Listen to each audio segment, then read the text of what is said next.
Tonight on Dark Dialogue, we unravel a story that shattered a small Texas town and revealed a strength that defies the darkest odds.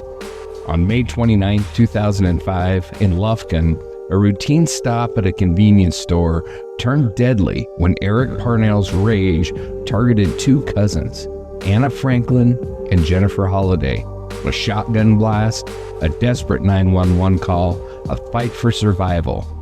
What drove a man to murder, and how did one woman's courage outwit a killer? Join us as we dive into a night of horror, heroism, and the haunting question, could this have been stopped? You won't want to look away.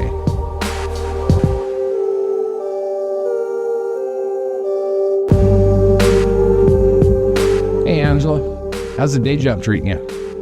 I'm here.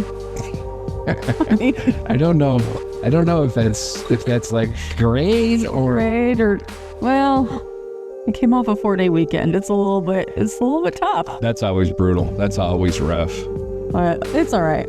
It makes you wonder if it's better to not have, like vacation days and extended weekends because it makes the next week so much more difficult. It almost is better.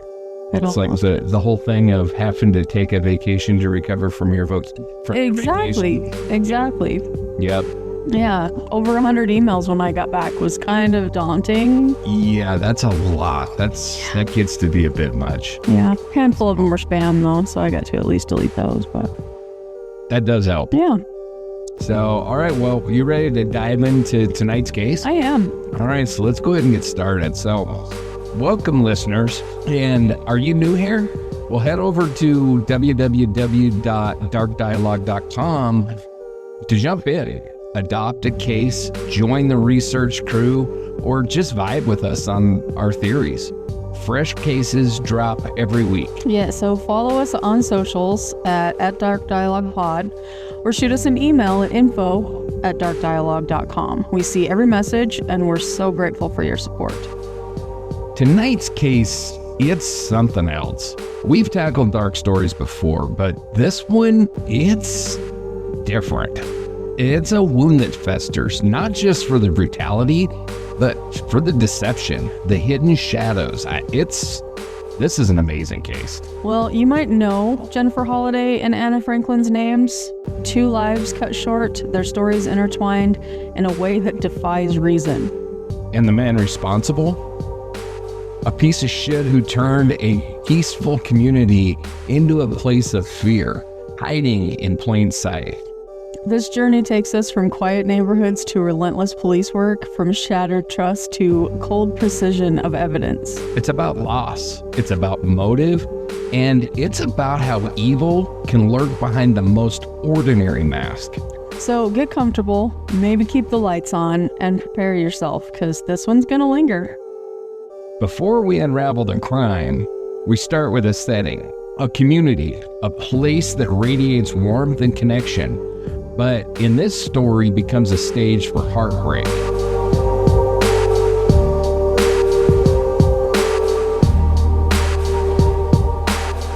Now, Angela, I think you pulled together some information on our location for tonight. I did, and guess what? There's census records hidden in there. I never doubted for a second that there would be. One of these days, I won't do it. I doubt it. And you'll be like, what is wrong with her? Well, we probably won't record. I'll probably make you go rewrite it before. Well, slave driver. So tonight we're taking you to the deep East Texas, about 60 miles from the Texas-Louisiana state line, to the city of Lufkin. Founded in 1884 and named for Galveston cotton merchant Abraham P. Lufkin. The city wasn't incorporated until October 15th, 1890, and Lufkin served as a stop on Houston East and West Texas Railway until notable families like the Kurths, Hendersons, and Denmans strolled in. These families are cited for playing pivotal roles in shaping the economic landscape with industries such as lumber manufacturing and hospitality. So when the so-called timber boom came to an end, the new golden era of expansion began between 1938 and 1945. when industrial expansion produced thousands of new jobs and widespread community growth. Community growth? That sounds like a perfect time to drop in the census statistics. That was a great segue. Right? Love it. It reported 529 people resided in Lufkin, and that grew to 34,143 residents by the 2020 census. Wow, that's a pretty big one. A large jump. Lufkin became more industrialized with the opening of Lufkin Industries and Southern Paper Mill. In the mid-1960s, a cultural expansion began and improvements were made to education and the way of life, including museums. I don't know what that word was. I don't either. Museums, including museums, and the opening of a new library. Today, it boasts a diversified economy encompassing industries such as oilfield equipment manufacturing, machinery production, and tourism. An interesting fact about Lufkin's economy, the rest of the U.S., their cost of living is about 10% lower. So keep that on your radar if you're looking for a place to relocate. My final bit of interesting trivia related to Lufkin is that Gene McFadden was born there on July 13th. Wow, I have 2942. I'm pretty sure I'm at 1942 there. Typo? Big one. Yeah, so she's from the future. And why is she important? Are you asking? I have no idea, but yes, I'm asking. She was the executive producer and director of the Macy's Thanksgiving Day Parade from 1977 to 2000. That's a big job. Yeah, she passed away in April of 2018 in New York, and that year, a special tribute was presented during the parade for her, with the hosts, quote, tipping their hats to honor her and her Texas roots. That's pretty cool.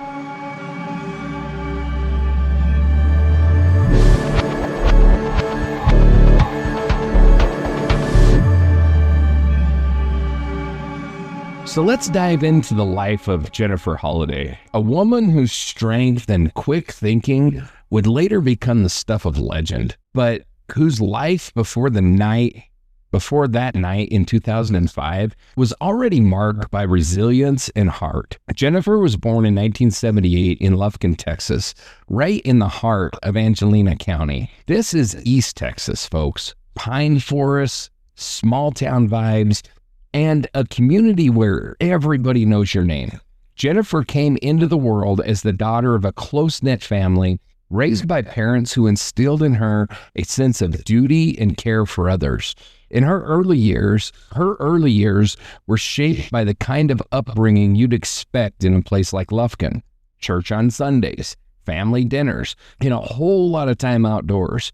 She was the kind of kid who'd climb trees, ride bikes until the streetlights came on, and probably had a scraped knee or two to show for it. Sounds like she was a bit of a firecracker. I can picture her tearing through the neighborhood, giving her mom a heart attack. Oh, absolutely. Jennifer had that spark. From what we know, she was energetic, curious, and had a big heart, even as a kid. She wasn't just out there causing trouble. She was the one who would stop to help a friend who fell off their bike or share her snacks with the kid who forgot theirs. Growing up in Lufkin, she went to local schools, and while she wasn't necessarily the valedictorian type, she was sharp in her own way. Teachers noted that she had a knack for connecting with people, always the one to mediate playground disputes or cheer someone up. Her family was working class. Her dad worked in construction for a while, and her mom was a homemaker who later took on part-time jobs to help make ends meet. Money wasn't always plentiful, but Jennifer learned early on how to make do, whether it was patching up her old clothes or helping her mom stretch a grocery budget. That is real life right there. It sounds like she grew up knowing the value of $1 and a helping hand. Absolutely. Yep. By the time she was a teenager, Jennifer was already showing signs of the caretaker that she'd become. In high school, she wasn't the cheerleader or the prom queen. She was the girl who worked after school at a local diner to save up for a car. She was practical, grounded, but also had this quiet determination. She graduated from Lufkin High School in the mid-90s, And while a lot of her classmates were dreaming of college or big city lights, Jennifer stayed closer to home. She loved Lufkin, loved the familiarity of it, but she wasn't content to just coast. Around this time, she started thinking about a career where she could make a difference, something hands-on. That's when she got interested in emergency medical services. Wait, so she's out there slinging burgers one day and then decides, you know what? I'm going to save lives. That's a leap. It is, but it makes sense when you look at who she was. Jennifer had this instinct to help people, probably from watching her mom take care of the family and neighbors, always pitching in during tough times. She enrolled in a local EMT training program not long after high school, and by her early 20s, she was working for Gold Star EMS in Lufkin. Being an EMT suited her. She was calm under pressure, quick on her feet, and had a way of making patients feel safe, even in the worst moments. She'd be the one holding someone's hand in the back of the ambulance, talking them through the panic. Colleagues described her as a natural, someone who could handle the chaos of a late-night call without breaking a sweat. And that's not a job for the faint of heart. Long hours, high stakes. I bet she had some stories. Oh, she did. Any EMT does, that's for sure. Yeah. Jennifer worked grueling shifts, sometimes 12 to 14 hours, racing to car accidents, heart attacks, you name it. She loved the work, though. It gave her purpose. By 2005, she was 27, a single mom to a 5-year-old son named Jonathan, who was her whole world. She'd had him young, and while being a single parent wasn't easy, she poured everything into giving him a good life. She and Jonathan lived in a modest apartment in Lufkin, and she was always juggling her EMT schedule with mom duties. Taking him to school, helping with homework, making sure that he had a birthday party every year, even if it meant skipping a few of her own wants to afford it. Single mom, an EMT, and still keeping it together. Jennifer sounds like a superhero without a cape. She really was, and I'll tell you what, by the end of this story, you're really going to think so, because this woman is freaking amazing. I had a lot more help than that. And yeah. Wow, okay. Yeah, she's a rock star for sure. And this is where her cousin Anna comes into the picture. By 2005, Anna Franklin, who we'll talk about next, had moved in with Jennifer to help out with Jonathan. The two women were close, more like sisters than cousins. Jennifer's life was busy but full. Her son, her job, her family. She was known in the community as someone who would drop everything to help a friend or a neighbor. She'd bring meals to coworkers during long shifts, check in on her elderly neighbors, even volunteer at local events when she had a rare day off. Her coworkers at Gold Star EMS set up a fund for her later, which shows how much they respected her. She was the kind of person who'd show up with a smile, no matter how tough things got. I cannot believe this. She was insane. I'm already rooting for her. It sounds like she was the glue holding a lot of people together. Yes, she was. Jennifer's life was not perfect. She dealt with the same struggles as anyone, from bills to occasional heartbreak, but she faced it all with grit. She was saving up to maybe go back to school, maybe become a paramedic or a nurse, something to give her and Jonathan a little more stability. Her dream was to buy a small house one day, nothing fancy, just a place with a backyard for her son to play in. In 2005, she was in a good place, or at least as good as it gets when you're working hard and raising a kid on your own. She had no idea how her life was about to change. So now let's talk about Anna Franklin, Jennifer's cousin, who was just 18 when her life was cut short. Anna was born in April of 1987, also in Angelina County, Texas, to her mom, Robin Franklin, and her dad, who worked odd jobs around Lufkin and nearby Garrison. Anna grew up in a small rural community where life revolved around family, school, and the outdoors. She was the kind of kid who'd spend hours exploring the woods, collecting ladybugs, or just lying in the grass staring at the stars. Her mom described her as a free spirit, someone who brought light to every corner she walked into. Ladybugs? That's adorable. You can see her little jar just showing it off to anyone who would listen. Oh yeah, that was Anna. She had this childlike wonder about her, even as she got older. Her childhood was pretty typical for a small-town Texas kid. She went to Garrison schools where she was known for her bubbly personality and her love for art.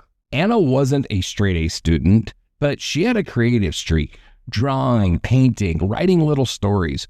Her teachers said that she had a way of making everyone feel included, whether it was inviting the shy kid to sit with her at lunch or organizing group projects with that infectious enthusiasm. Her family wasn't wealthy.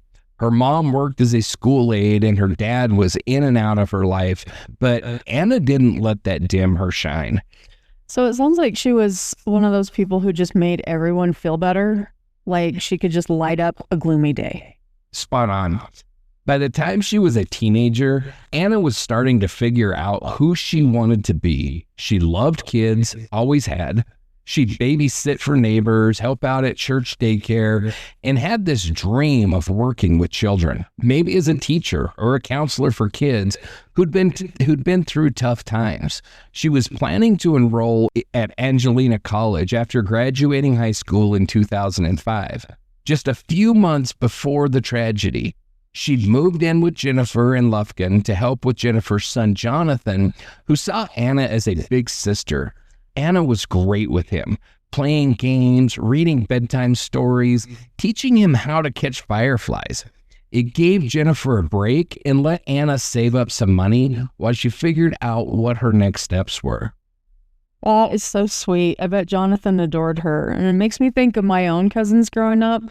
I always felt like I had extra siblings, and I don't know what I would do without them. Yeah, exactly. And Anna and Jennifer were tight, and living together made them even closer. Anna was at the age where she was full of dreams, but still figuring out how to make them real. She'd talk about traveling one day, maybe seeing places beyond Texas, but she was rooted in her community. She was the girl who'd show up to family barbecues with a homemade dessert, who'd call her mom just to chat about nothing. Her mom, Robin, said Anna's smile was her trademark. She could make anyone laugh, even on their worst day.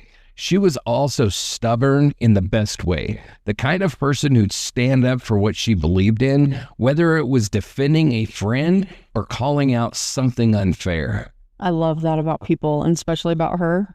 A little fire in her soul. I bet she would have done amazing things with all that passion. No doubt about it. Anna was just starting to spread her wings. She'd gotten a part-time job at a local store to stay for college, and she was excited about the future. She'd talk about wanting to work with abused kids, maybe because she'd seen some tough stuff in her own extended family.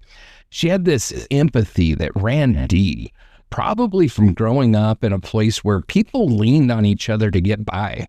Her life was simple but full of promise. Friends, family, plans for college, and a big heart that wanted to make a difference. She was only 18, but she was already leaving a mark on everyone that knew her. And then we get to the asshat. Bring in the asshat. Eric Dewayne Parnell's descent to the horrific events of May 29th, 2005 wasn't a sudden leap into violence. It's 20 years tomorrow. How about that? Interesting. Go ahead. I'm sorry. Born July 6, 1970, in East Texas, his life was a slow unraveling, rooted in poverty, fractured families, and a system blind to warning signs.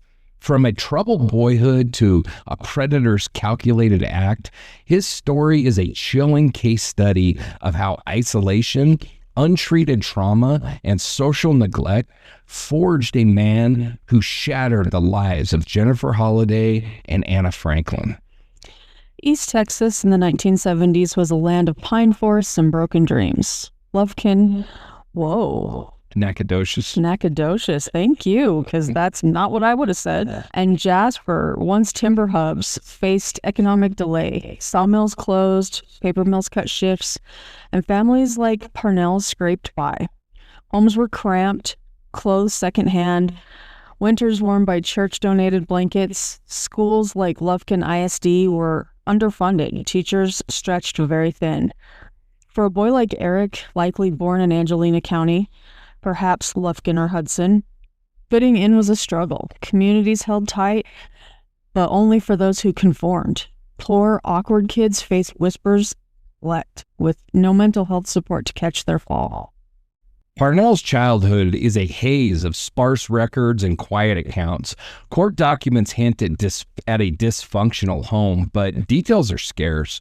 No family interviews, no defenders sharing his tale. This silence, forensic psychologists warn, breeds unresolved trauma. Eric was likely shuffled between homes, raised by an overwhelmed mother, absent father, and rotating relatives.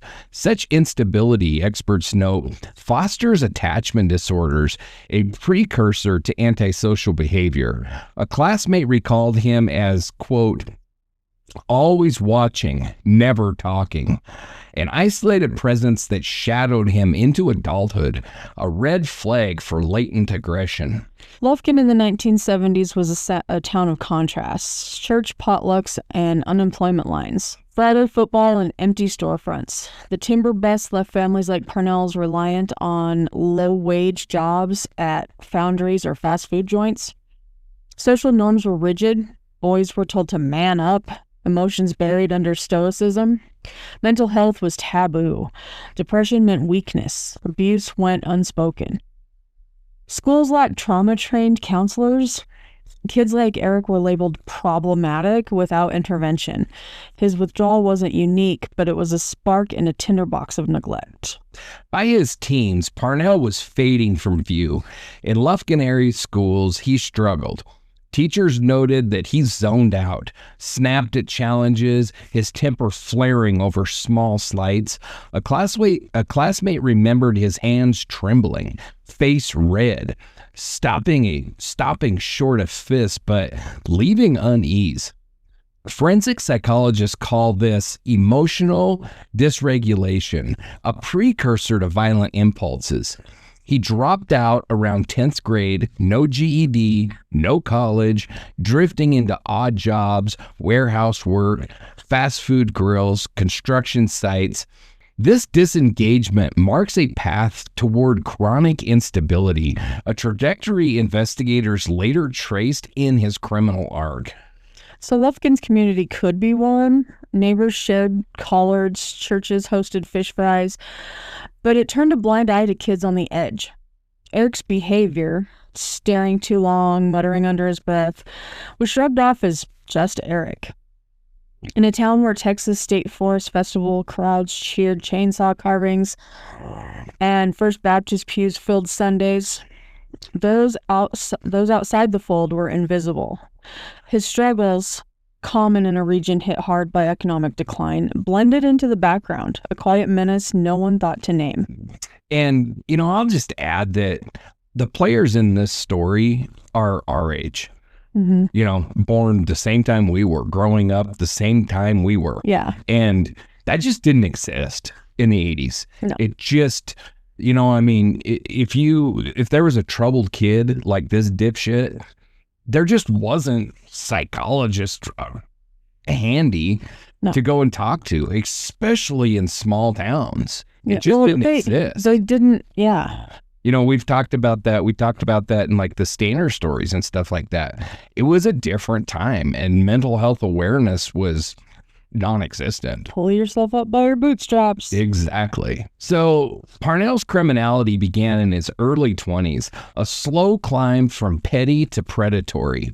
Early arrests, marijuana possession, burglary, trespassing were misdemeanors, earning light fines or jail weekends. By the late 1990s, felonies stacked up, resisting arrest, more burglaries. probation officers calling him non-compliant and unstable.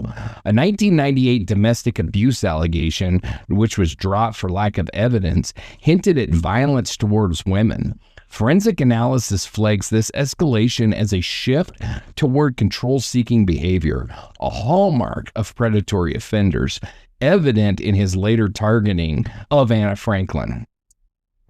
The 1990s justice system in East Texas was a patchwork.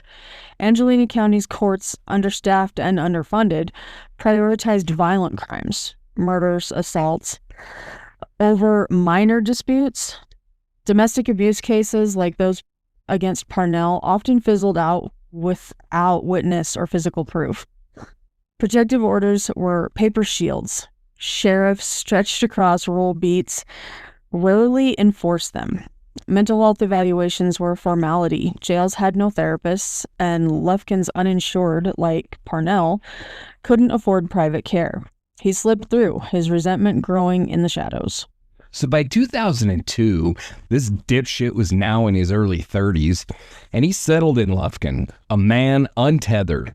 He lived in a bare apartment in Lufkin's northeast side, then trailer parks near DeBoll. Later, rent by weak motels along Highway 69, neighbors called him creepy, noting his late-night TV or aimless drives in a battered white sedan. A warehouse worker said that he, quote, never met your eyes. Ugh. His stares chilling. Forensic psychologists identify this as social detachment, often paired with manipulation. Parnell flattered women, then turned accusatory, a pattern seen in his domestic abuse allegations. Lufkin was evolving by the early 2000s. New subdivisions had sprouted. Lufkin High got a facelift, and the Angelina County Fair drew bigger crowds. But crime ticked up in poorer pockets. Burglaries, petty theft, occasional assaults. Parnell's presence, loitering at gas stations, lingering at diners like Ray's Drive-In, stood out in a town where strangers were clocked. His avoidance of community life, First Baptist suppers, festival booths, marked him as an outsider, whispered about but rarely confronted. His isolation is a silent warning. Police records from 2000 to 2004 show a troubling escalation. Noise complaints, a 2002 trespassing citation, a woman's claim Parnell peered into her window, closed for lack of evidence, but it pointed to boundary testing. Protective orders cited threats, harassment, a shotgun incident, but were all dropped. Forensic experts call this grooming behavior, refining tactics for control. Parnell's need to dominate surfaced in small ways, berating coworkers, dictating others' lives, retreating when challenged, only to return angrier, a cycle investigators later linked to his predatory mindset.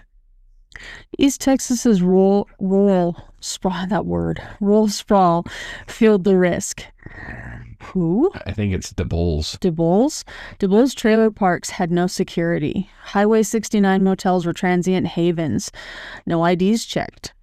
Gun shops like Lufkin's Pawn and Gun sold firearms with basic paperwork. Parnell's .22 handgun and shotgun bought legally in 2004 raised no flags. Mental health was a void. Angelina County's uninsured had no therapy access. A stigma kept men like Parnell from seeking help. This environment, forensic sociologists argue, let his volatility fester, a ticking bomb in Lufkin's quiet streets. Parnell's employment was a revolving door. Construction, welding, janitorial, none lasting. Supervisors called him moody, sullen, firing him for arguments or vanishing shifts. A hardware store manager said, quote, he started fine, then turned cold, like a switch flipped. His interactions with women swung from passive to intense. A coworker reported him following her home after a rejected lunch invite. No charges again were filed. Forensic profilers note this as entitlement aggression, a precursor to targeted violence, evident in his later fixation on Anna Franklin. It's kind of like what people would call incels now. Yes. Yep. Okay. So the social pulse of Lufkin, the church picnics, the high school games, they couldn't reach Parnell. He shunned the Angelina County Fair's livestock shows, avoided Berkshire Brothers' bustling aisles. His world was corner stores, cheap beer paid in cash, and solitary drives past Lufkin's oak-lined streets. Gossip thrived. Neighbors swapped tales at Whataburger, but Parnell's quiet menace flew under the radar. In a town where community was king, his absence from it was a red flag no one read, a ghost haunting the margins.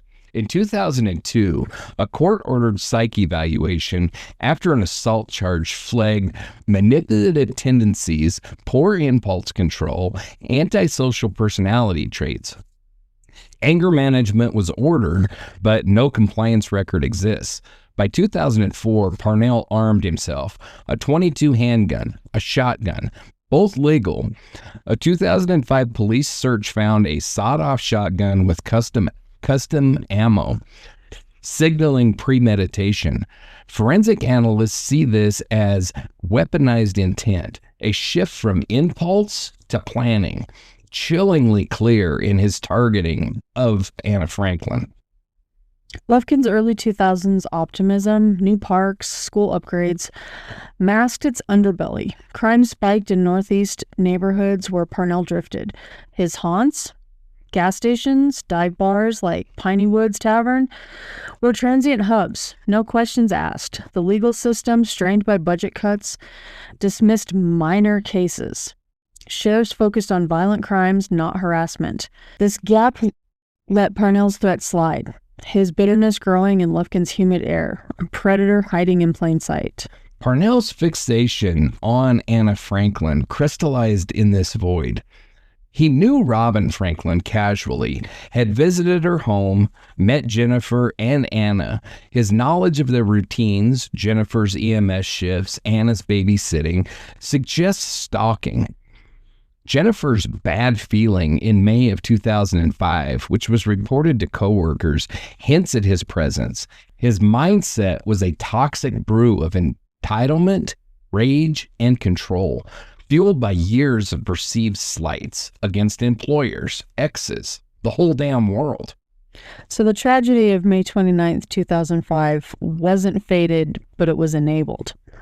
Lufkin's overworked courts, absent mental health resources, and cultural blind spots let Parnell's red flags stack up.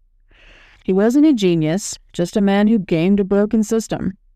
His story, like Jennifer and Anna's, is Lufkin's, a warning of what festers when communities miss the signs, leaving families to pay the price. Eric Dewayne Parnell was no mystery, a product of neglect, resentment, and escalation. His life culminated in a crime that tore a family apart.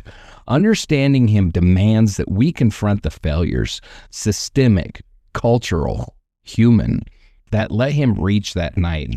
His legacy is a call to see, to act, to ensure no one else walks his path. And I have to say, I don't think this has really improved all that much at all. Every story that we tell is some piece of shit that showed all kinds of signs of being a predator, and yet they're allowed to escalate until they take somebody's life. Yeah. I don't know what the answer is, but it's not waiting until the worst possible thing happens. Well, it's like now you can't get a restraining order unless they've actually physically harmed you. I know, it's insane. And restraining orders are a joke. It's just a piece of paper, yeah. Like that movie quote, what am I supposed to do? Throw it at him? Right. I can't tell you how many of these cases I've researched over the years that there's a restraining order, and then you end up reading about it because a murder ensues after the restraining order. A lot of times they act as instigation. It just pisses them off. Exactly. So, yeah, I don't know what the answer is, but what we do is not the answer. No. So, it was Memorial Day weekend, May 29th, 2005, in Lufkin, Texas. The air was heavy with humidity, the kind that clings to your skin and settles into the deceptive calm of the pines. Around 11 p.m., Jennifer Holliday was behind the wheel of her Ford Explorer, driving her cousin Anna Franklin home. Anna, just 18, had finished babysitting for a local family, and Jennifer, the 27-year-old paramedic, had picked her up as she often did. They were close, like sisters. This was a routine errand, nothing unusual, nothing alarming, just two cousins winding down after a long day. But someone was watching, and what began as a simple drive would become a nightmare that changed their lives and shook Lufkin to its core. Lufkin's south side in 2005 was a patchwork of working-class resilience. Paul Avenue and Lotus Lane, where this story unfolds, thread through quiet neighborhoods near old timber paths, just off Highway 69's trucking corridor. The era bore scars of the post-timber economy, faded mill sites, small businesses like Polk's Pick It Up servicing as late-night hubs for shift workers, truckers, and locals grabbing snacks. Polk's, a neon-lit convenience store, was a community anchor where teens loitered and moms like Jennifer made quick stops. That night, it was open late, its glass doors buzzing with the familiar hum of small-town life. Inside Polk's Pick It Up, Anna encountered Eric Dewayne Parnell, the 34-year-old man loosely tied to their family through Robin Franklin. He wasn't a friend, nor Anna's ex-boyfriend, just a casual acquaintance whose presence didn't raise alarms. Likely, he made an advance, perhaps a flirtatious comment or other unwanted attention, and Anna, confident and clear, rebuffed him. Her dismissal, however brief, sparked something volatile in Parnell. Jennifer, waiting in the Explorer outside, sensed Anna's discomfort as she returned. They pulled away from the store, turning onto Lotus Lane, then east on Paul Avenue, unaware that Parnell's white pickup was trailing them. Paul Avenue at night is hauntingly isolated. In 2005, it was sparsely developed, flanked by dense pine trees and long shadows, with few homes and no streetlights. Highway 69's logging trucks rumbled nearby, but at that hour, the road felt endless, swallowed by darkness. It was a place where help, if needed, would be slow to arrive, a forgotten stretch in a town that prided itself on community. Parnell didn't hesitate. He pulled alongside the Explorer, and he fired his shotgun, later found sawed off by police, through the driver's side window while both vehicles were moving. The blast struck Jennifer in the shoulder, shattering glass and tearing through flesh and bone. The pain was immediate, the shock overwhelming, yet Jennifer's response was extraordinary. She didn't panic. She didn't veer off the road. Bleeding and stunned, Jennifer steered the Explorer to a controlled stop on the roadside near the 100 block of Paul Avenue. Her EMS training, honed through years of responding to car wrecks and violent scenes, kicked in. Forensic psychologists later described this as strategic resilience, a crisis schema where trained professionals like Jennifer compartmentalize trauma to act decisively, a hallmark of crisis survivors. So imagine this with us. You're shot, your cousin is beside you, and a man with a shotgun is closing in. Most would freeze, but Jennifer didn't. She assessed the situation, her paramedic instincts overriding fear. That moment, pulling over with intention, wasn't just survival. It was brilliance under fire, a testament to her training and resolve. And from what I understand from the research, she didn't even know what the hell happened at this point. She just was driving along, and all of a sudden, she said she kind of heard the gunshot, but she didn't put it together that it was a gunshot. She just heard this boom, and all of a sudden, she was hurting, and Anna was screaming, and she thought maybe it was a car wreck. She thought maybe somebody had hit them. And she hadn't put it together that it was a shotgun at this point at all. Oh. So in the passenger seat, Anna, realizing the danger, reached for her cell phone. She attempted to call 911, a courageous act to save them both. Tragically, the call didn't connect. Her phone was later found with the attempt logged, a silent testament to her bravery. Before she could try again, Parnell approached the vehicle. He didn't pause. He fired his second shot at close range, striking Anna in the back of her head. She tragically lost her life after that courageous 911 attempt, just inches from her cousin. Anna was 18, vibrant and full of dreams. She was the heart of their household, a confidant to Jennifer, a daughter to Robin. Her loss in that lonely stretch of Paul Avenue, minutes from home, shattered a family and a community. Her courage in those final moments, reaching for help, should never be forgotten. Jennifer faced the unimaginable. Her cousin murdered beside her, her own blood pooling, and Parnell now opening the door. Yet, even in shock, her mind remained active. Parnell dragged her from the Explorer and forced her into his pickup.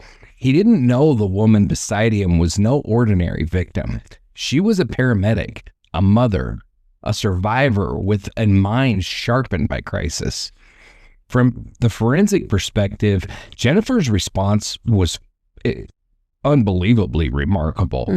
Her EMS training enabled strategic resilience, mirroring crisis survivor profiles. She began analyzing Parnell, his tone, posture, volatility, filing mental notes at every turn, every road sign. This wasn't passive endurance. It was calculated survival, a tactic honed through years of triage under pressure. And this wasn't a random act in some desolate nowhere. It happened in Lufkin's south side. Yards from homes where families slept, near churches and barbecue joints that defined the community. In 2005, Lufkin was grappling with its post-timber identity, working class resilient but not immune to crime. This ambush shattered the illusion of small-town safety, rewriting what danger meant in a town that trusted its routines. Parnell drove off with Jennifer, leaving Anna's body in the Explorer, her phone near her fingers, a call that almost saved him. But Jennifer's fight was just beginning. On that bloodied roadside, soaked in grief and pain, she chose to endure, leveraging her training to outwit her captor. Her bravery, intelligence, and quick-wittedness, qualities forged in Lufkin's tight-knit homes and Gold Star's EMS ambulances, became her weapons. Jennifer and Anna, cousins and confidants, shared a resilient bond. They were a team, navigating life together. That bond, though shattered, fueled Jennifer's resolve. She wasn't just fighting for herself. She was carrying Anna's memory, her family, and her son. This is where Jennifer's strategic fight began. On the gravel shoulder of Paul Avenue, under a starless sky. In the next segment, we'll follow her into the darkest hours of that night, tracing the miles, the manipulation, and the moment that she turned the tables on a killer. But first, let's hold space for Anna Franklin. A daughter, a niece, a young woman whose courage shone in her final act. Her light lives on in those who loved her. Jennifer's battle wasn't just for survival. It was for Anna, for her family, for justice. On that roadside, she became a witness, a victim, and a survivor. And her fight had only just begun. After Anna Franklin was killed on the side of Paul Avenue, Jennifer Holliday's world narrowed to one goal: survive. Around 11 p.m. on May 29, 2005, she sat bleeding in the front seat of Eric Dewayne Parnell's dark, older model Ford pickup, her shoulder throbbing from a shotgun wound. Her cousin, her best friend, was gone, murdered just feet away. Yet, despite the physical distress and grief, Jennifer's mind was racing. her paramedic instincts kicking in to navigate a nightmare that had only just begun. Parnell, a 34-year-old casual acquaintance of Anna's mother, Robin, gripped the steering wheel. His shotgun, later recovered as a sawed-off 12-gauge within arm's reach.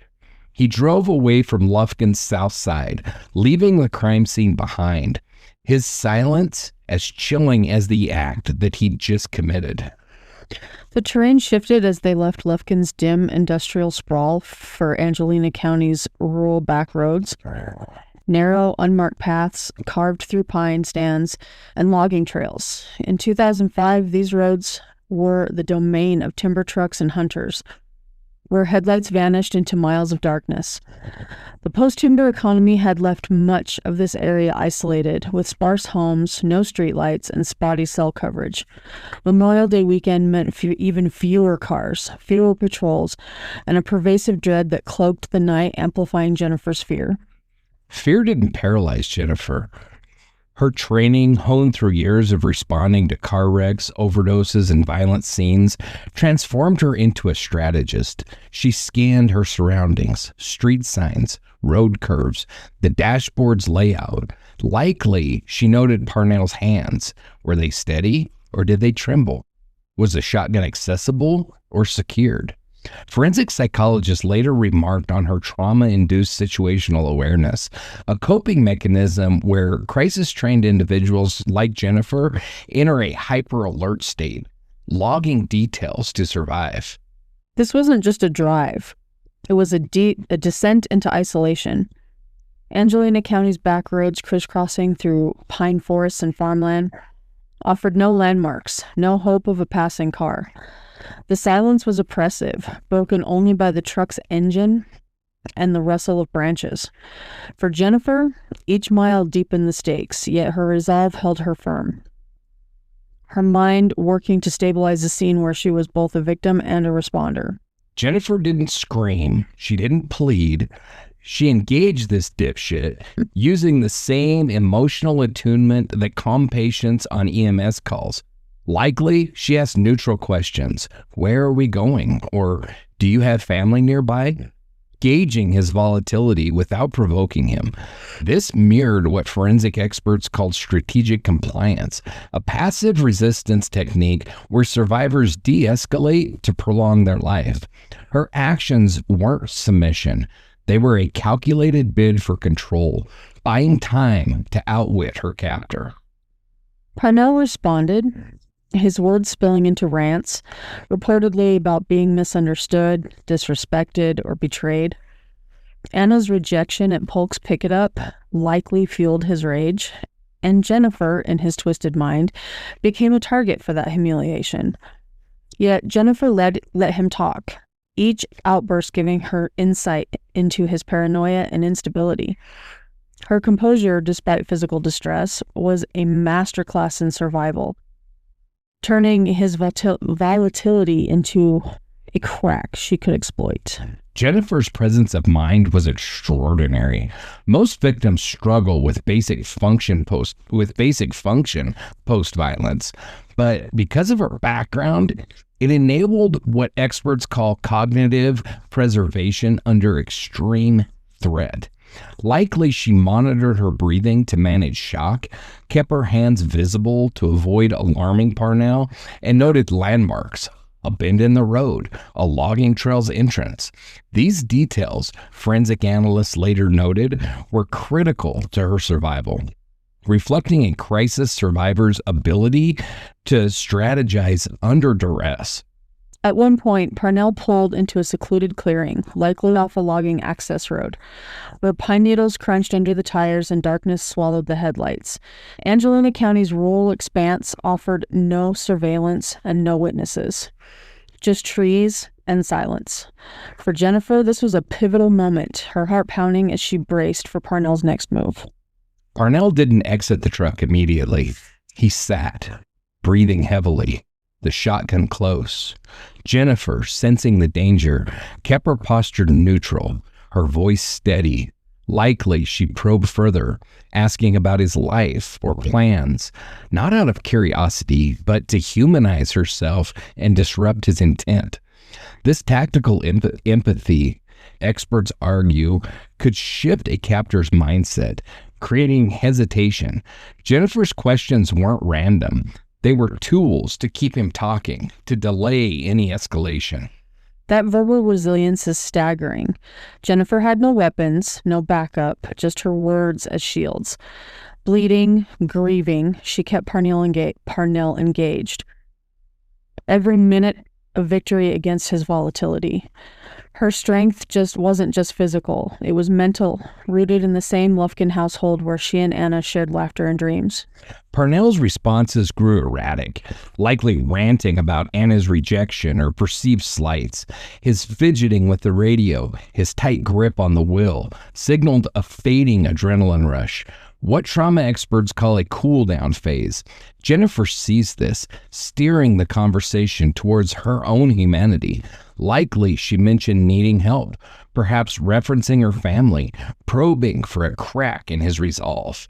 This wasn't luck. It was Jennifer's intelligence at work. Her EMS training enabled psychological profiling, a crisis survivor trait that led her to predict Parnell's volatility and adapt to it. She wasn't just enduring, she was outmaneuvering, carrying Anna's memory and her own will to live through every calculated word. And I just have to add, all of this is taking place while she's bleeding profusely from the shotgun wound in her freaking arm. And being calm about it. Right. Jennifer knew escape wasn't yet possible. The shotgun, the isolation, the risk were too high, but her engagement laid the groundwork for what came next. Her bravery, intelligence, and quick-wittedness, forged in ambulances and Lufkin's tight-knit homes, became her lifeline. We'll follow that lifeline, tracing Jennifer's next steps as she turned the tables on her captor. But for now, hold on to this. Jennifer Holliday, shot and grieving, chose to endure, leveraging her training to outwit a killer in the heart of East Texas's darkest woods. Jennifer's calculated survival shifted into high gear on those back roads. Her story isn't just about survival. It's about a woman who refused to be broken, fighting for herself, her family, and the memory of Anna Franklin.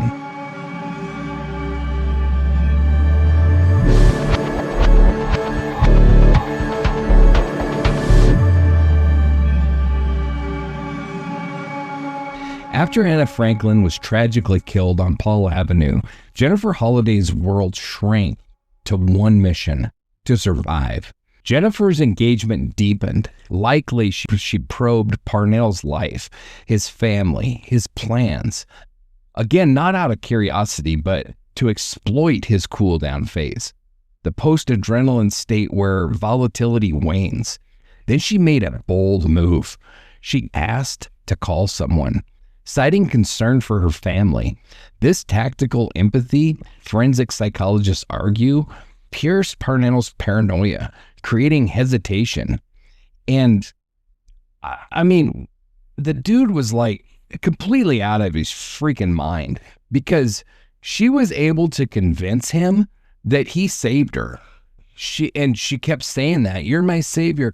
You're my savior. Oh, now I got to get to the hospital." And they went through this whole thing about how, they could be together but she could only be with him if she lived.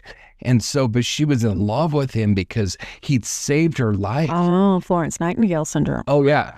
And so then he was like, "Well, yeah, but if they come, then they're going to arrest me." And she was like, no, they won't arrest you. You're a hero. You saved me. And so finally he was like, yeah, I saved you. Yeah. And so he handed her the phone, a critical mistake for him. And around 1 a.m., Jennifer called 911, disguising it as a casual conversation. She didn't scream. She used tone and pauses to signal urgency, likely speaking as if to a friend. And the dispatcher, this woman man, she was freaking awesome because she picked up on this right away, and she was like, okay. And so she just played right. Yes or no questions. Yeah. Yeah. And I mean, she was, and she would ask her things, you know, like,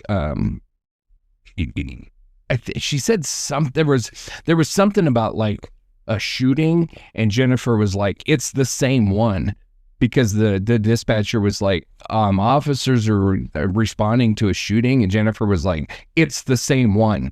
And the dispatcher was like, it's the same shooting. And she's like, it's the same one. Yes, it's the same one. This guy saved me. This guy saved my life. And then the dispatcher was like, is he the one that shot you? And she's like, yes, he saved me. I mean, it was brilliant on both of these women's parts, and they played it perfectly. It's kind of like the 911 calls now where they order a pizza. Right. And they say like pepperoni if he's there, stuff like that. Yeah. Yeah. And this dispatcher, she freaking nailed it. It was perfect. That 911 call was everything. Jennifer flipped the dynamic, turning Parnell's control into her lifeline. Her intelligence, bravery, and quick-wittedness forged in ambulances made it possible, carrying Anna's memory through every calculated word. So Jennifer's calculated survival reached its turning point.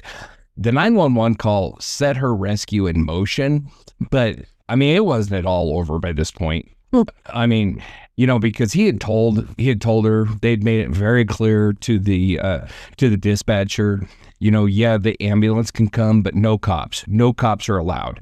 And poor Jennifer, she is an EMT, so she knows the routine.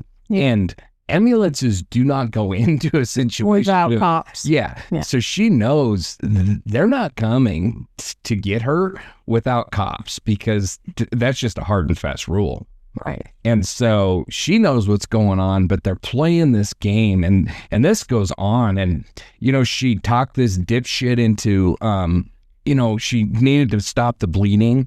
And so he gave her a t-shirt, you know, to wrap around her arm and stop the bleeding and stuff like that. And, you know, luckily she was an EMT, so she knew what she was doing, but she's still losing a lot of blood. So for now, hold on to Jennifer's courage. Shot and grieving, she chose to outmaneuver a killer in East Texas dark woods, proving survival isn't luck, it's strategy. Jennifer wasn't just a survivor. She was a strategist, fighting for herself, her family, and Anna's memory. Her story continues in the moments that brought her home. So picture this. They're in this dipshit's rundown pile of shit trailer house. She's wrapped up in his dirty freaking laundry trying to stop the bleeding. And she's on the phone with this brilliant 911 dispatcher, and they're playing this thing out. And she's convinced this guy that she's in love with him, and they're going to get married and live happily ever after. How? I mean, it's insane. It's insane to think of just a kidnapping victim, just somebody that's grabbed off the street and is able to do this. But she is freaking injured and bleeding, losing blood, and she still remains so composed that she's able to convince this madman that he's her savior, and convinced him to let her call 911 and have an ambulance sent so that she could go to the hospital to be saved, so that she could marry him. So it's just insane. It's so impressive. Yeah. So this goes on. This goes on for quite a long time. I don't know the exact duration of this 911 call, but it just goes on. And these two women are you know, kind of playing with this dude, essentially. It was freaking brilliant. And then, but he's antsy as hell, you know. And then the ambulance comes, and, you know, she keeps asking, you know, she asked the 911 operator multiple times, Anna's dead, isn't she? She's dead, huh? And obviously the dispatcher wasn't going to answer that question right there. And I don't even know that she knew at that point. You know, typically dispatchers don't know a lot of what's going on at the scene.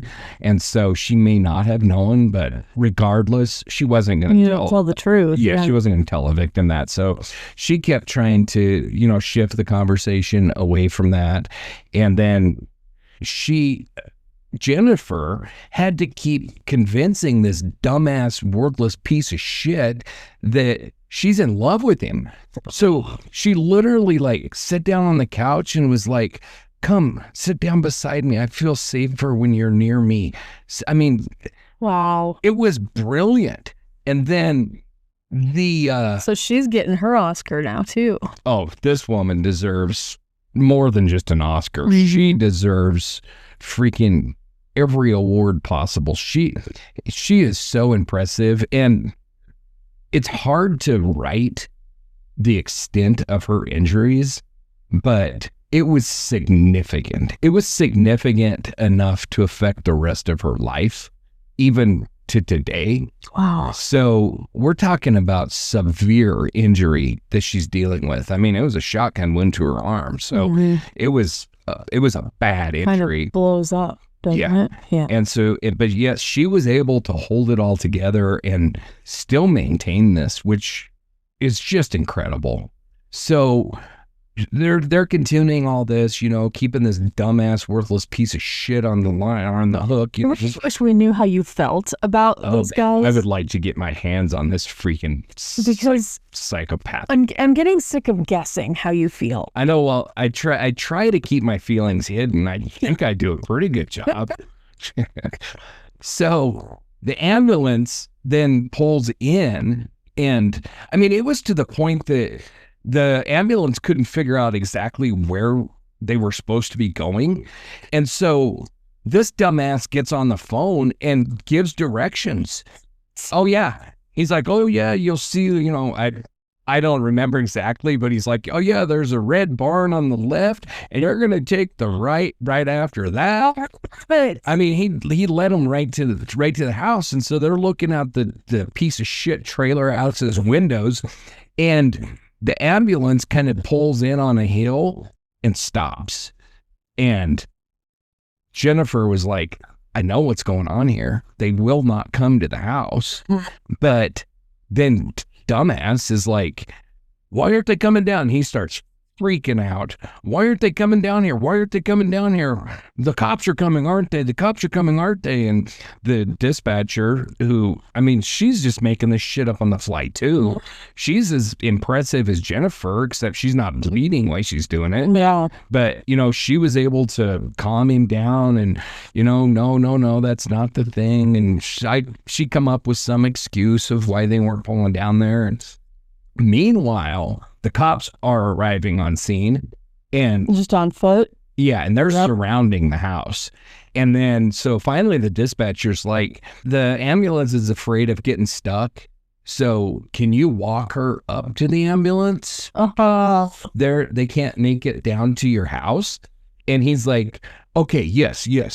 No tricks. And, the dispatcher's like, of course, no tricks. We just got to get her to a hospital so you two can be happy together for the rest of your lives. And so he's like, okay, fine, and so he opens the door, and Jennifer steps out of the trailer in front of him, and she sees the cops are like all right there. And, those piece of shit trailer houses with their piece of shit little steps, Oh, yeah. That's, the cops are kind of hiding right underneath. Well, she would know where they should be hiding if she's been to things like this. So. Right. Yeah. And so she kind of walks down, and then she purposely walks just a little bit faster to create some separation. And as soon as he's out of the house, the cops are on top of this son. Yeah. Had him on the ground. He's in handcuffs. The second that she knows that he's in handcuffs, her first thought is, get this piece of shit's shirt off of me. Like, I'll bleed to death. I want this animal's clothing off of me. Yeah. She's like tearing it off. Luckily, EMS was right there. They grabbed her. They were able to, apply bandages and stuff like that, get her into the ambulance and get her to the hospital. And the piece of shit is on his way to jail. where he belongs. That's way too good for him. Yeah. So deputies obviously arrest this dumbass and book him into jail. So he goes to the Angelina County Jail. His mugshot is a stark record of a man whose volatile impulses had shattered a family. Should I be looking it up? His mugshot? Yeah. Oh, he's a peach. I want to see it. Yeah, let's do. Yeah, he's a real handsome cat, let me tell you. So, promptly, obviously, prosecutors file charges, capital murder in Anna's death. And this is capital murder in Texas. So Texas doesn't screw around, and capital murder is what qualifies you for the penalty. No wonder you were waiting for a response in that, and I'm trying to look up this dude. So he was charged with aggravated kidnapping and Jennifer's abduction. So capital murder for Anna's death, aggravated kidnapping for Jennifer's abduction, and aggravated sexual assault with a deadly weapon for the violence that she endured. And he did rape her. Really? Yeah, like right after the rape is when she convinced him. I don't know. It was weird. It was like he raped her and then developed this amnesia thing, because after he got done raping her, he let her get her clothes on and he got his clothes on. And then he was like, "Are you okay?" And all this kind of stuff. And she was like, a second personality? Yeah. And then that's when she was like, I am. Someone. Well, no, she was like, "I am now because you saved me." Oh, like, I did. I see. And she's like, "Yeah, don't you remember? You picked me up on the road and I was bleeding and you picked me up." And he was like, "Oh, yeah." Oh. So, yeah, I don't know. I'm not psychologist enough to tell you what was broken in this sick bastard's brain, but it was a lot. Yeah. So, obviously, his arrest was a triumph. Jennifer's survival was a triumph. It was a freaking surprise. I mean, it's unbelievable that she was able to get away from this freaking madman and survive. Did you pull his picture up? Yeah. Yeah, he's a sexy fella. So I'm struggling, aren't I? Like, ugh. Yeah. Yeah, he's a creep bastard. That's for sure. Dude. So the legal process surged forward. Parnell's arrangement, likely within days at the courthouse on First Street, was a formality in a capital case. Prosecutors, led by Angelina County's seasoned district attorney's office, I wasn't able to find their names, but they were the standard prosecution team, and they presented the charges. Capital murder, like I said, carried the death penalty, and that's the death penalty in Texas, where it actually means something. Yeah. Or life without parole. And I'm pretty sure that Texas, it's like a definitive. This is your sentence. Am I a little too happy that this happened in Texas? I'm always happy when something like this. I mean, I'm not happy that it happens, but if it's gonna happen, I'm happy when it happens in states that actually deal with these pieces of shit. No doubt. Instead of turning them loose to do it again. And don't put it on a piece of paper and say it's still away. Yeah. And don't quote me on this, but I'm pretty positive that in Texas, it's like either or.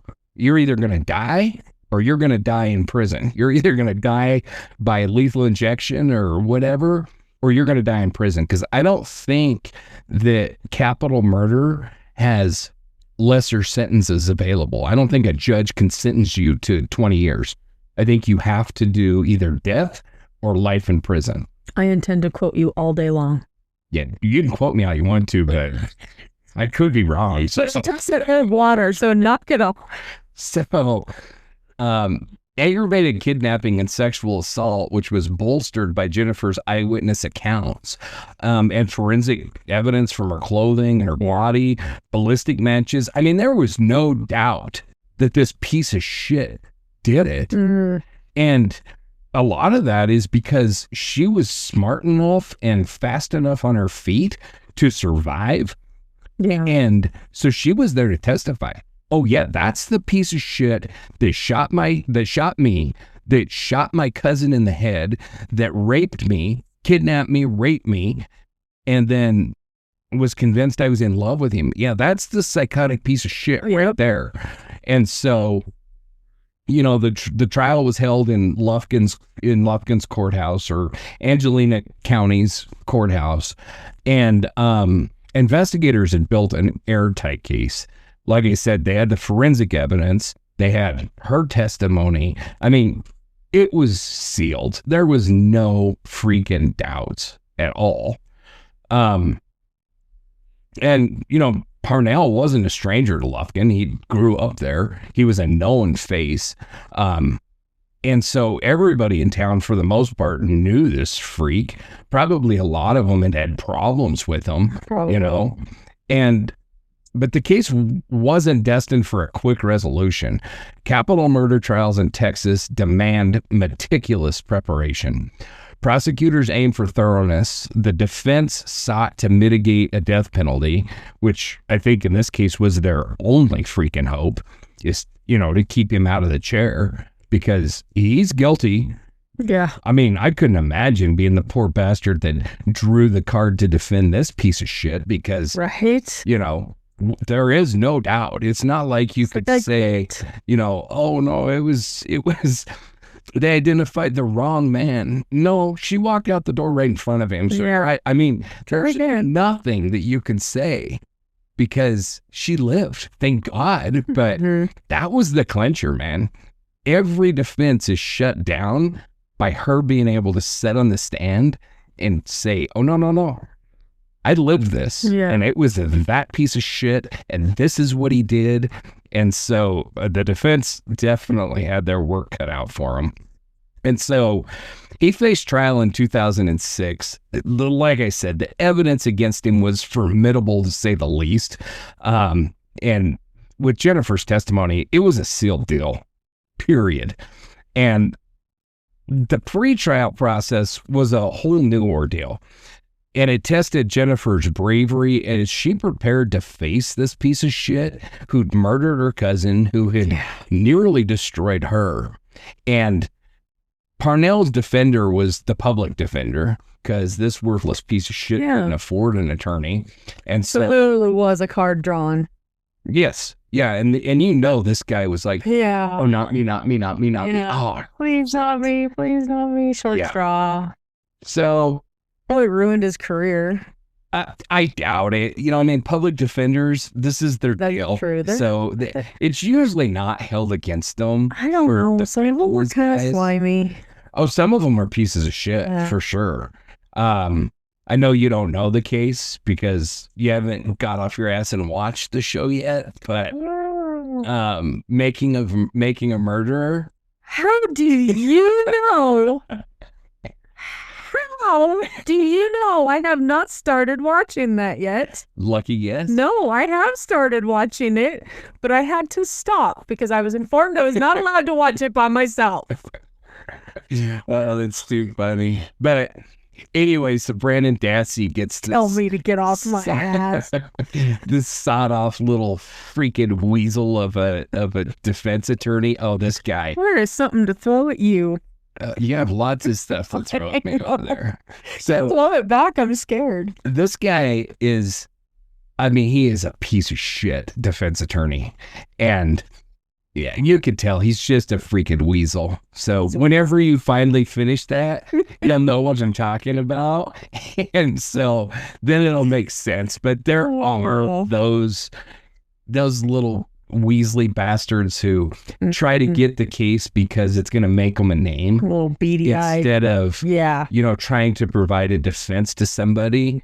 I think that public defenders, I think it's an admirable job, honestly, because they don't make shit. No. And I do believe everybody, even a piece of shit like this, is entitled to a defense. That's our system. I believe in it. And so they're critical. And so, you know, if somebody's actually a public defender and is just defending somebody because that's their job, I don't hold it against them. if they're a slimy little sleazeball like the one in the Brendan Dassey case, then I would do hold it against them, because they're just trying to make their name so that they're the ones that everybody knows to call. And to me, they're as bad as like the ambulance chasing attorneys that run the have you been in a car accident? Yeah. So, but they, his defense, they sought competency hearings. They tried to prove the dude was out of his mind, which, yeah, he was, but that doesn't matter. Was he legally insane? Yeah. No, he wasn't legally insane. Was he insane? Well, you've got to be insane in order to do some shit like this. And believe that the woman loves you and will marry you when it's all said and done. Well, absolutely. But I've said this about the insanity plea for pretty much my whole life, and that is, yeah, you've got to be insane to commit murder. Unless it's, in defense of somebody that you love. I mean, the heat of passion type of murders and stuff like that. I can't say that I agree with them, but you can at least understand the mindset of somebody. Yep. But other than that, all of these animals are insane. They've got to be, because they don't do this kind of shit if you're sane. But does that mean that you turn them loose or let them live out their life in a mental home? Absolutely not. No, you lock their ass down or you kill them. One of the two. So, it's clear this is capital murder, aggravated kidnapping, aggravated sexual assault, and you'd want it to move quick, but it doesn't. And a lot of that has to do with the death penalty aspect of it. So weeks after Parnell's arrest, a court-appointed psychologist evaluated his competency, and that's going to happen pretty much in every criminal case, in every capital case, because of the whole death penalty thing. And the findings confirmed that Parnell understood the charges. And that's critical. Did he know that it was wrong, and did he understand the charges? And he was facing death. And so they also found that he could assist in his own defense. So that doesn't meet the requirements of insanity. Yeah. And so this piece of shit is going to stand trial. I cannot wait for you to tell me what his defense was. So I just can't wait. So for Jennifer, waiting through these delays had to have been agonizing, and she's still healing from her wounds, and dealing with the fact that she'd lost her cousin, who, we said was more like a sister than a cousin. And so she's dealing with all of that. I mean, I just can't imagine what she was going through. And then I can't imagine what anybody goes through when they know that they've got to face this person in court. Yeah. I don't know. She strikes me as a very strong person, obviously. Well, yeah. And so I don't know how intimidated she was to sit in front of him, but it's, no matter what, it's just gotta be like the sense of impending doom, waiting for this trial to come and for you to get this shit over with and behind you, So the prosecution, which I said was led by Angelina County's district attorney's office, they had all the perfect evidence. And they had, plus the fact that a lot of this took place on a 911 call, which evidence is recorded. Yeah. And so that's not hearsay technically, right? No, that's not hearsay. No one can say hearsay. No, because the two people that were part of the conversation are Jennifer, thank God she lived, and the police dispatcher, both of which can be called in and cross-examined if need be. Exactly. So no hearsay. Got that thing, yeah. And that's a clincher, because the whole ordeal after they arrive at this dipshit's house plays out on a recorded 911 call, right? Including him talking to the dispatcher and all of police aren't here, right? They're not coming, right? Yeah. So, Jeez. and Jennifer's resilience, it showed in court. She was present at the pretrial hearings. She faced Parnell, and he was just feet away from her. And her composure her composure is another testament to her freaking bravery. Did he have the balls to look her in the eyes? I don't know. She never said. I don't know. I don't want to know. And okay, so one courtroom observer said, quote, Jennifer didn't just survive the crime, she survived the system, end quote. And that's a nod to her ability to endure cross-examination without faltering. I didn't see any quotes from the cross-examination, or I didn't hear any reports about it, but I can tell you right now, if this piece of shit's defense attorneys attacked her, then I take back anything I say about public defenders when they're in the same class as the little weasel from Brendan Dassey's case, because if your defense is to attack a victim like her, then you're a piece of shit. Exactly. And Anna's poor mom is having to sit through this whole thing, and she's lost her daughter. But then on top of that, Jennifer and Anna were like sisters. So I'm sure that Jennifer was like another daughter to Robin. And so she's having to see her quote unquote second daughter up there enduring all of this bullshit and facing this freaking animal. And so it brings us to the point of, we definitely alluded to it, but was the 911 call going to be admissible? Obviously the defense attorneys brought that up, and the judge ruled, yeah, I'm sure for the same reasons that I just noted, because they can cross-examine anybody on that phone call. There's only the three of them, the dipshit scumbag and Jennifer and the dispatcher. That's it. So all of those can be cross-examined if need be. So yeah, the judge ruled, yes, it is. And so then the defense says, okay, well, we need a change of venue because everybody here knows that. Yeah, because of the pretrial publicity. And the judge was like, yeah, bullshit. You can get a fair trial, just as fair here as anybody else. And it's interesting, and I'm just going to go off on a little thing here because it's just interesting. And that is, have you ever seen Bernie? Bernie. The movie Bernie? You're going to start bringing a notebook with you so you can write down all the shows and stuff I have to watch. Yeah. I don't think no. Great freaking movie. Jack Black plays Bernie. And Bernie, he was an actual dude. And he was like I won't say he was like really effeminate, but he was pretty effeminate funeral director in this same part of Texas, which is why I bring it up. And he was like the most lovable freaking dude I think ever to walk the planet. I mean, everybody in town loved this guy.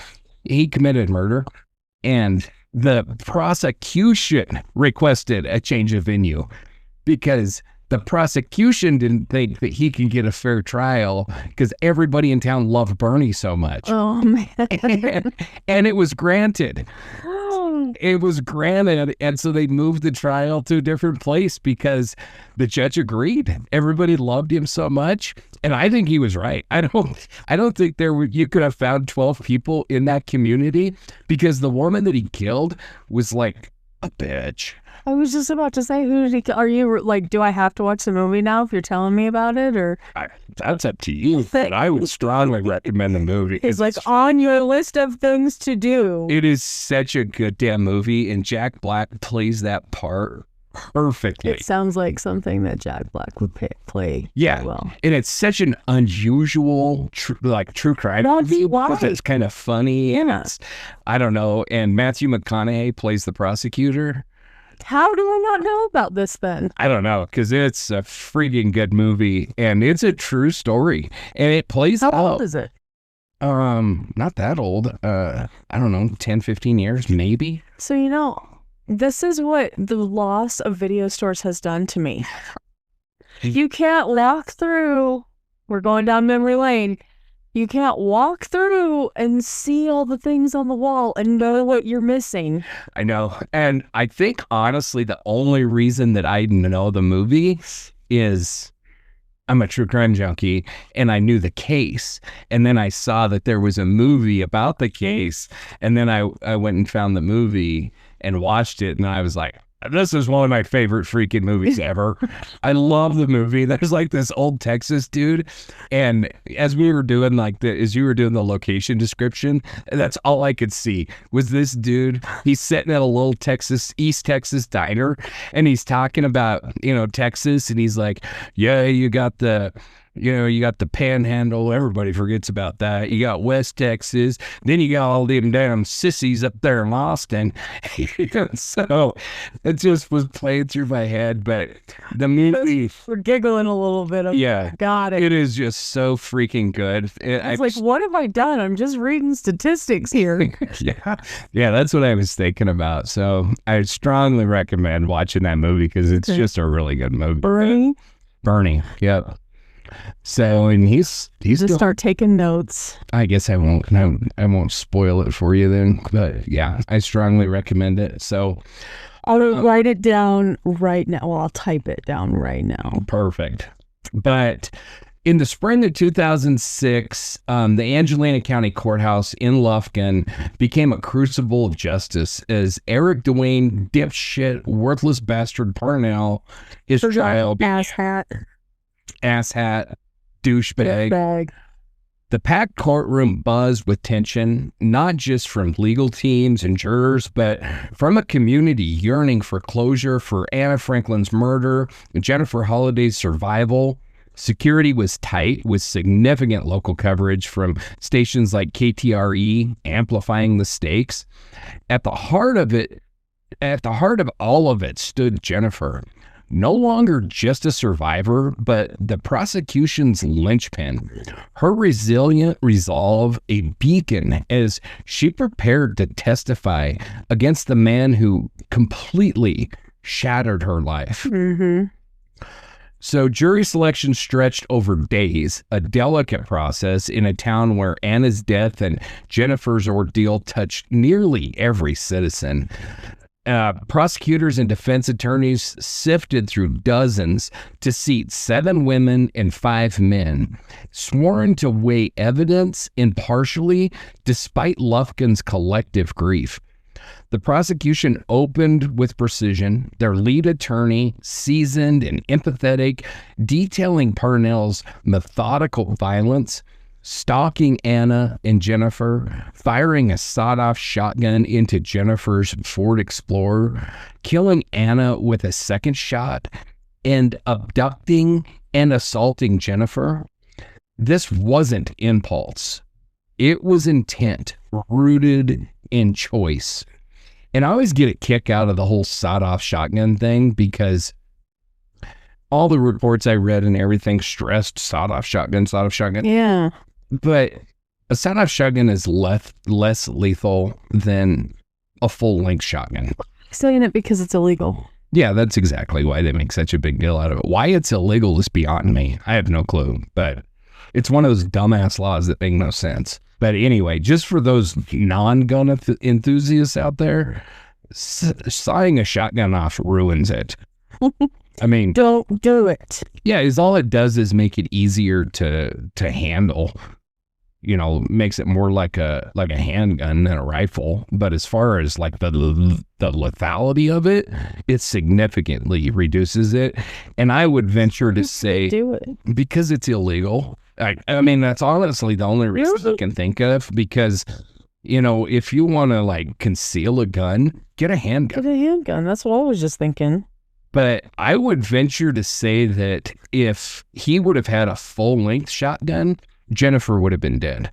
I think the only thing that saved her was the fact that it was a sawed-off shotgun. Sawed it off. Because when you shoot a shotgun, the pellets spread much quicker the shorter the barrel, mm-hmm. and so it probably allowed those the shot to spread, and so just individual shot hit her instead of like the whole slug hitting her. So kind of like laying on a bed of nails, it's distributed. It doesn't hurt as bad as...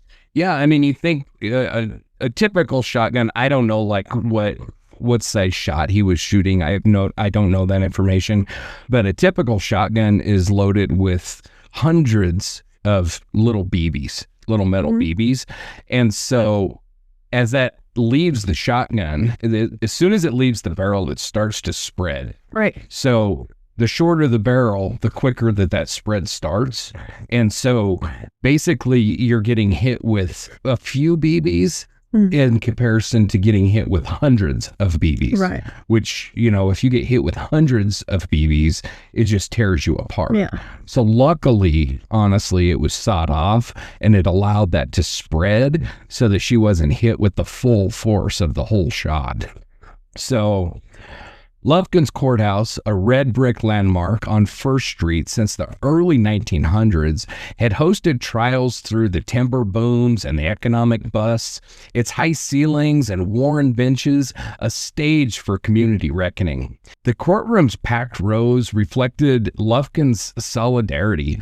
Local pastors, EMS colleagues, neighbors filled the seats, their presence a silent vow to honor Anna's memory and to support Jennifer, whose bravery had become a town's rallying cry.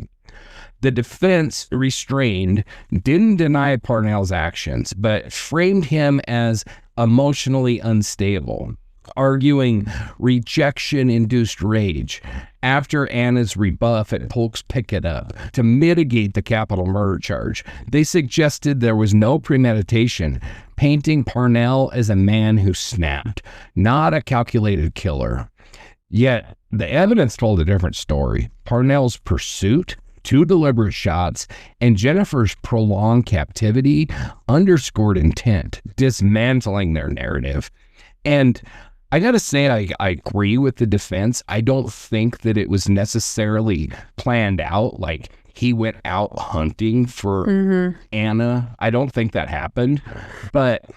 Because he didn't know he'd see her. Well, maybe he did know he'd see her there. Well, I mean, if he was stalking her or something, maybe, but I didn't get the sense that that's what happened at all.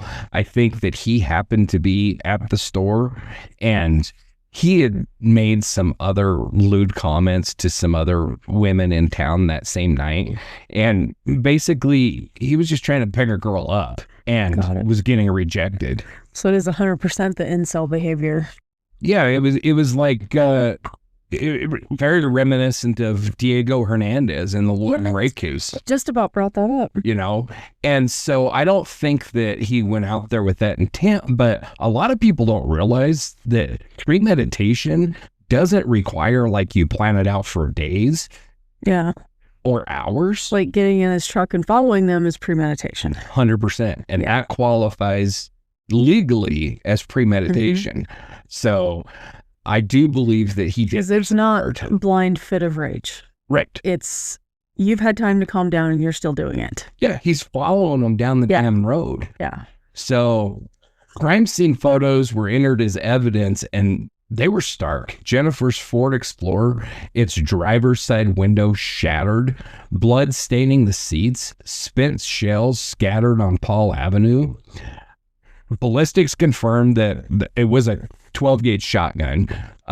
You can't really match a shotgun to the shot like you can with a bullet. It just doesn't work that way. Shotguns aren't rifled. There's nothing to match. But, likely they were able to match, it's the same brand of ammunition and, that kind of stuff. And obviously it was a 12-gauge shotgun. He had a 12-gauge shotgun. Not that there was any question that this piece of shit had done it because, again, Jennifer lived. Yeah. She saw it. You had to follow all the lines of... Yes. And then there was the medical examiner's testimony, clinical yet devastating. It detailed Anna's fatal head wound. Jeez. And it would have been instantaneous on impact. I know, but still, just... Ugh. And it's just... It was so unnecessary. Even to accomplish what this sick bastard was apparently hoping to accomplish. I mean, he could have kidnapped Jennifer without shooting Anna. Mm-hmm. But he just needed to get back at her because she didn't want his creepy ass, Mm-hmm. you know? And not to mention this piece of shit is what, 34, I think I said? She's 18. Yeah. Like, I don't care how good looking of a guy he is. An 18-year-old isn't going to want to hook up with a freaking 34-year-old man. I mean, come on. This guy's just a delusional whack job piece of shit in every possible way. And so Jennifer's injuries speak volumes in the trial. EMS responders and emergency room doctor testified that it was a terrible bad wound. It was a near lethal blast from the shotgun. And it was so severe that she could not continue being a paramedic. She couldn't go on to be a paramedic. It ended her career. Jeez. And then Jennifer's testimony, like we said, it was the cornerstone of the prosecution. Taking the stand, her voice was steady. She recounted the night for nearly 4 hours, picking up Anna from babysitting. The pulse pick it up, stop. And, she had just gotten home from a shift. She was freaking dog tired. And then Anna called and was like, yeah, I need a ride. And Jennifer did not want to go out, but she did. Yeah. For love of her cousin, picks her up. And then this giddy little 18-year-old wants to stop and get some candy at the store. And Jennifer was like, I don't want to stop. And so Anna was begging her, please, please, please, please, please, I'll get you Skittles. I'll buy you Skittles. Yeah. And so finally Jennifer was like, okay, fine. They pull in, and that's where everything went wrong. Yeah. Because of Skittles. Yeah. Yeah. Because, it's because an 18-year-old wanted to pick up some candy to snack on when she got home.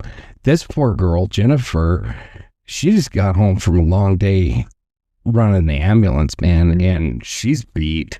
She wants to go to bed. Yeah. She could give a shit less. She wants to hug her boy and go to bed. Yeah. Yeah. But she testified about all of that. She detailed her EMS tactics, which helped her survive, how she engaged Parnell, how she tracked his volatility, how she made the 911 call, and the whole thing. And this is laid out in front of the jury. They could hear the 911 call. They could hear from her, which is amazing that she was able to survive to tell that story. I don't even know how. Oh, I know. She's just an incredible human being, honestly. And her composure was staggering. She did not falter, even under cross-examination. The defense, cautious, tried to probe her memory, asking if fear had clouded her recall, yet her answers only sharpened her credibility. When asked what she thought during her captivity, she reportedly said, quote, I was thinking how to stay alive and stop him from hurting anybody else, end quote. Mm-hmm. The response silenced the courtroom. Imagine so. Her quick-wittedness and bravery, not just surviving the crime, but protecting others. And that's a legacy for Lufkin's South Side. Damn, they should be proud of her. Oh, man, I know. Like, if you watch... Does she have monuments? Because she should. She should. I can't remember...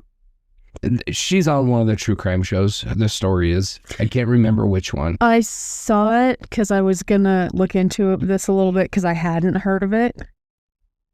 And now I cannot remember which one it was. I can't remember which one it is either, but they interview her. I will tell you. Hold on. Okay. Hold, please. The prosecution bolstered Jennifer's account with, like we said, with the forensic precision. A trauma response expert testified to her strategic behaviors, reinforcing her EMS training's role. Robin Franklin was present in the court alongside the family, and that added emotional weight. Their silent grief, a counterpoint to the defense's claims. The evidence was just overwhelming, leaving literally no room for doubt. So It says season 4, episode 6 of Your Worst Nightmare. That's right. That's what it was. Yeah. Which is a good show. There's a lot of good. But I think good there's cases. another one, to be honest. There might be. That's the one that I watched. So, as the prosecution rested, the courtroom's weight was palpable. The jury had seen the evidence, heard Jennifer's truth, and felt Lufkin's grief. Closing arguments loomed, the final step before a verdict that would define justice for Anna and for Jennifer. So, in the spring of 2006, in the Lufkin County Courthouse, all the residents held their breath as this dipshit's trial reached its climax.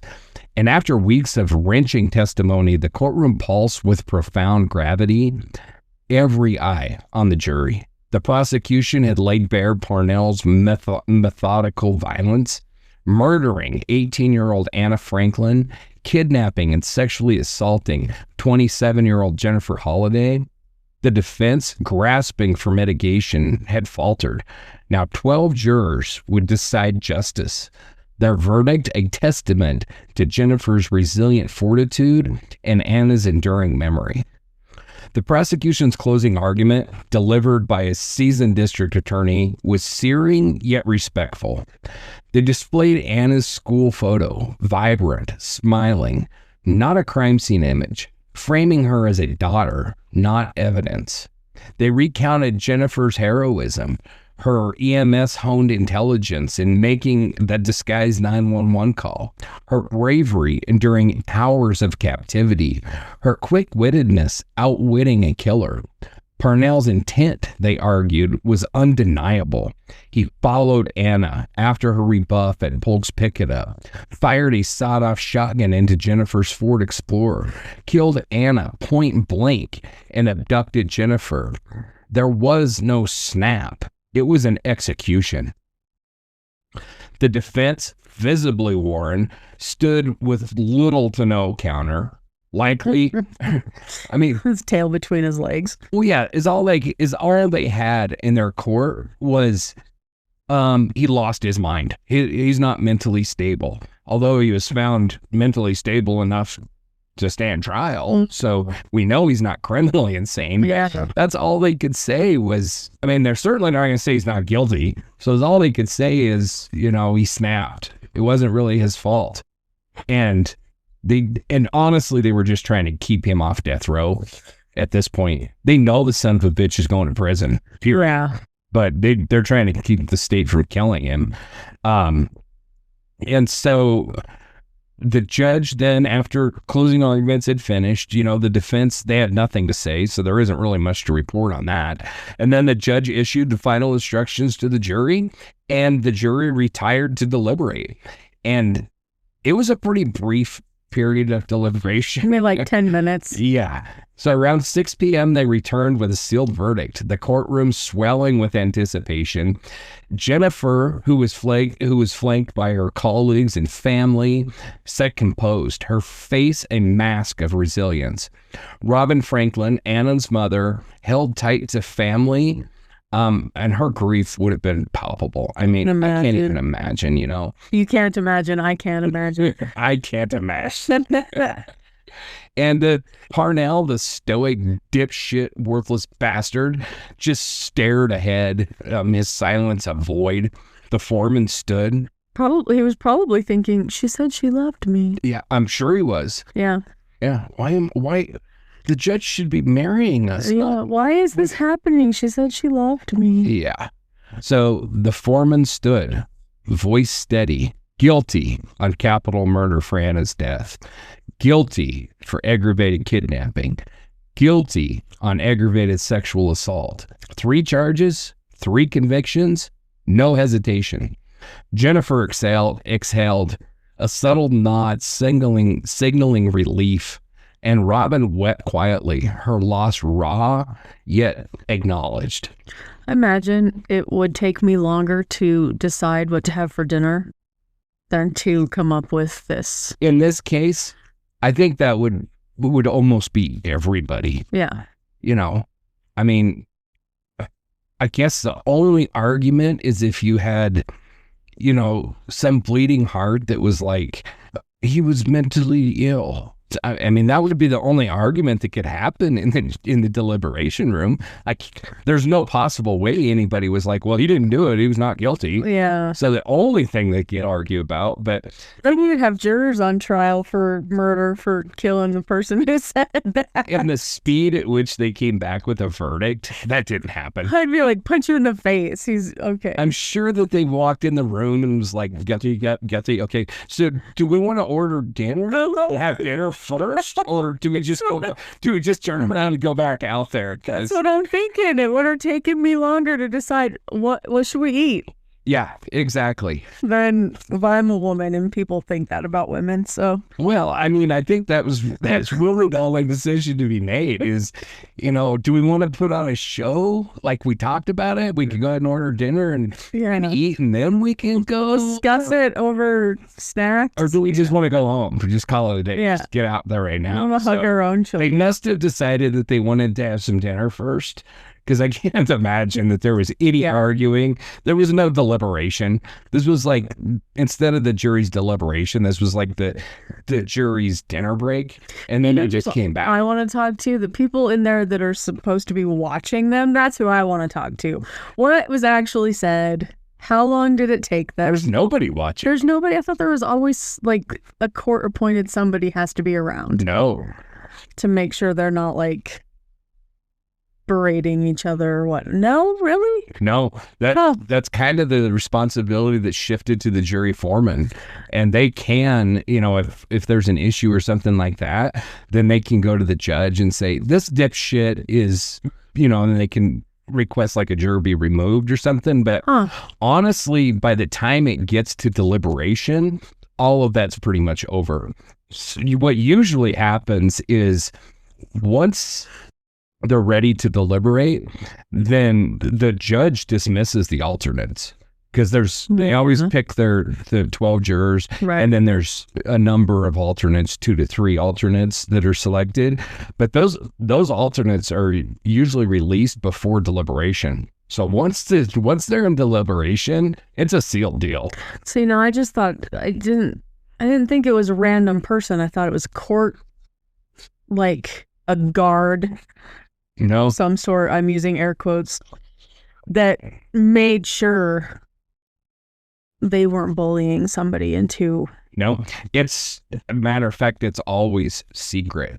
Nobody knows what goes on in the jury. I've been wrong this whole time. Unless the jurors come out and say they need help. And or sometimes after the case is over, some jury members will like give press conferences or set for interviews, and they'll describe what happened in there and stuff like that. But short of that, nobody knows. And so, all this time I thought there was somebody in there with them to make sure. Interesting. No, there's usually a bailiff that is like sitting outside the door and to make sure nobody comes and goes. To make sure nobody comes and goes, but also if they need something, depending on the case, the jury is allowed to request evidence. And the judge usually decides whether they can or can't, but usually the judge will let them have certain evidence brought into the deliberation room so they can review it, so they can actually see it up close. Because in the trial, they're not able to do that. Right. If there's like videos and stuff like that, they can request to view the videos. And then, usually the judge will say, yeah. And, they'll bring in I was going to say a VCR, but that kind of dates me. So they'll play a digital copy. Well, take it back real fast. Come on. VCRs, what are those? Yeah, there's probably people listening that don't know what that is, but yeah, they don't. The whole deliberation thing is private. Yeah. Interesting. Yeah. All this time, I was wrong. So one of the first things that a jury does is they vote and elect a jury foreman, which is just completely random. Because they're all strangers. Yeah, how? So you have no idea, but, you probably get some Karen who's like, I want to be the jury foreman because Let me speak to your manager. I'm a true crime expert. So I love your rendition of Karen. You didn't flip the hair. You can picture it, and then there's this some other person that's kind of sitting in the corner, kind of hiding their face, like, don't get paid. And that's the one that they're like, how about you? Yeah. I think you would be a good foreman. It. No, God, no. That's the one thing. I didn't want to be on the jury. Now I'm on the jury. I really don't want to be the foreman. Yeah. But no, so yeah, they elect the foreman. And, the cool thing about our system of justice is the jury is the boss. There's nobody overseeing them. Yeah, the judge can intervene. And obviously if there's jury misconduct or something like that, then, charges and mistrials can come of that. But at the end of the day, the jury is in complete control. Yeah. So not what I thought. Yeah. Yeah. And, all right. And, I mean, I'm telling you, I learned the things from you. We rely on them to be just full of integrity. Because we select these 12 people, and then we just trust that they don't look at the paper. Juries aren't often sequestered. Sometimes they are, but more times than not. Don't look at Facebook. They don't watch the news. And more times than not, they're going home every night after the trial and kicking it with the family. And, to your point, we all have smartphones now with, Facebook buzzing and all this kind of stuff. And so we're trusting them not to look at that. Now, if juries are sequestered, then the judges will sometimes take their cell phones and they're not allowed. But then you still are trusting them because they're not allowed to. Aren't they all just assigned to a hotel if they're sequestered or? Yeah, and they're not supposed to talk about the case, but how likely is that? Yeah. You have these people that sit there and watch this evidence all day long, and then they're not supposed to talk about it? Yeah. Have you ever seen the reality show, The Juror? No. So I think they only did one season of it, but it's freaking awesome. It's worth watching. So they take this guy and they select him for jury duty, and it's not a murder case, but he's the only one that's not an actor. All 11 other jurors are actors. Oh. The judge is an actor. The criminal is an actor. Everybody's an actor except for this one dude. So it's an experiment. Yeah. And they only got one season because then people know. It is so freaking. You could do a whole bunch of those before you release them. And so the one part, they're in this hotel and this guy wants to hook up with this chick, and so, but he's this little dweeby dude, and so the juror helps him get in with this girl, and then the little dweeby dude comes back in and he's like, so we want to have sex, but I know I'm not allowed to, so I was just thinking if we start, could you come jump on the bed, and if it's just moving and it just happens naturally, that's so, oh my God, it sounds just God. It was so damn funny. It's hilarious. Oh man. And the dude is this freaking stand-up dude. And so at the very end of it, when the judge is like, man, for you to have done this, and he names all this stuff, the guy, I don't know, one of the juror is he's playing he's going through a really hard time in life or whatever, and so this juror sets him down and talks him through it and all this he's just a really cool stand-up dude, and I think he gets $100,000 out of it or something like that at the end. But I don't know, it's a ton of fun. It's a really cool show. But to realize shows like this, they have to record a whole bunch of them before they put it out there, because people become keen to it and then it doesn't work anymore. Yeah, but apparently not. You'd never even heard of it. Well, I want to know how Undercover Boss works. How people know Undercover Boss is a thing, and just all of a sudden these random people show up. I don't know. I agree. That's a tangent, so it's pretty tough. But anyway, I on a tangent. Yes. Sorry, listeners. So, Jennifer gave a victim impact statement, and it was brief but profound. Standing where she testified, she spoke with quiet strength, saying, quote, This changed everything. My family, my body, my life, but it didn't break me. I carry Anna every day, and I hope that he does too. Her words, devoid of vengeance, resonated. Her resilient fortitude, protecting others by ensuring Parnell's confinement. Robin's tears, shared by family, echoed a community's loss and healing. The piece of shit showed no remorse. His silence, mirroring the devastation that he caused, transferred to the Texas Department of Criminal Justice's Polunsky unit near Livingston, which is a maximum security facility where he remains incarcerated. His inmate number is 01397570, and there is no eligibility for parole. His life is confined to concrete and razor wire. Good. Like I said, Jennifer was not able to continue on with her dream to become a paramedic. She lost that ability with the damage to her arm.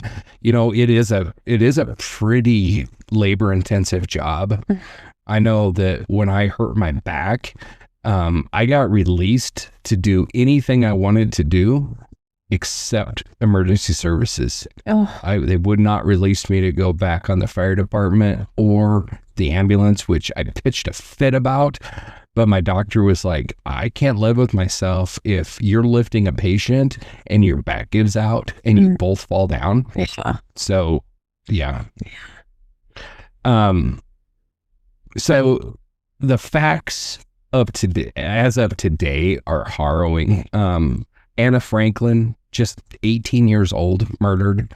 Jennifer Holliday, 27, shot, kidnapped, sexually assaulted. But the facts alone don't explain the why. To grasp the violence that shattered their lives, we got to step back. Not to excuse this worthless piece of shit, but to dissect his motive. This wasn't weakness. It was rejection, twisted into possessive control. A rage that began when Anna said no. Parnell, 34, didn't act randomly. His anger, fueled by a bruised ego, simmered beneath the fragile sense of ownership over a woman who owed him nothing. When Anna rebuffed his advance at Polk's Pick-It-Up, it wasn't a fleeting slight.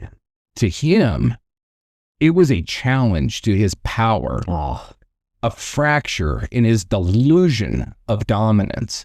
That rejection, likely a polite dismissal, became a vendetta, igniting a violence that forensic psychologists traced to deep-seated entitlement.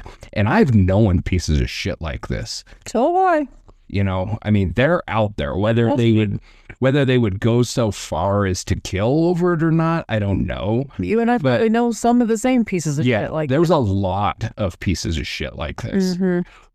So the moment shattered his illusion fast. Polk's Pick-It-Up, a neon-lit hub on Lufkin's south side, was a community staple in 2005, where locals grabbed snacks and crossed paths with acquaintances. For Anna, a confident young woman just miles from home, saying no to a casual acquaintance like Parnell, known vaguely through her mother, was routine. But in a small town where gender roles often lingered, her boundary wasn't just heard. It was a spark in a man who saw rejection as humiliation. This wasn't an isolated impulse. It fits a chilling pattern. Forensic psychology identifies rejection-sensitive dysphoria, where perceived slights, especially romantic ones, trigger a disproportionate aggression.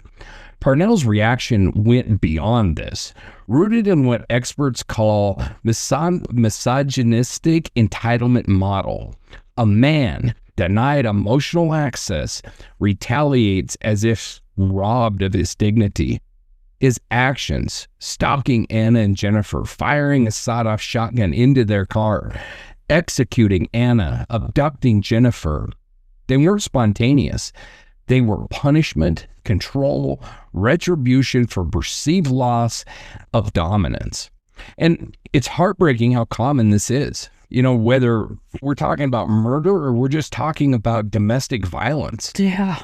It's reported that over 90% of female homicide victims know their killers.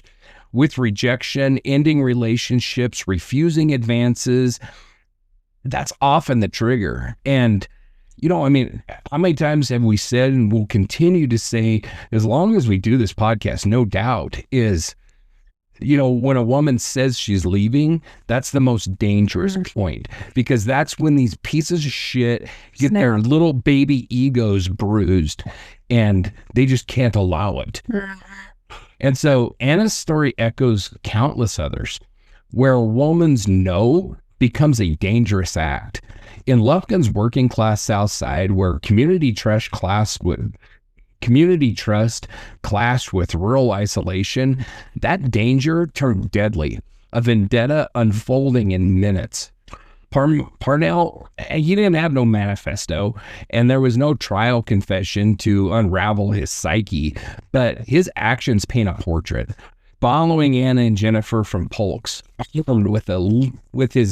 armed with his sawed-off shotgun, shooting Jennifer in the arm while they drove, approaching and just executing Anna.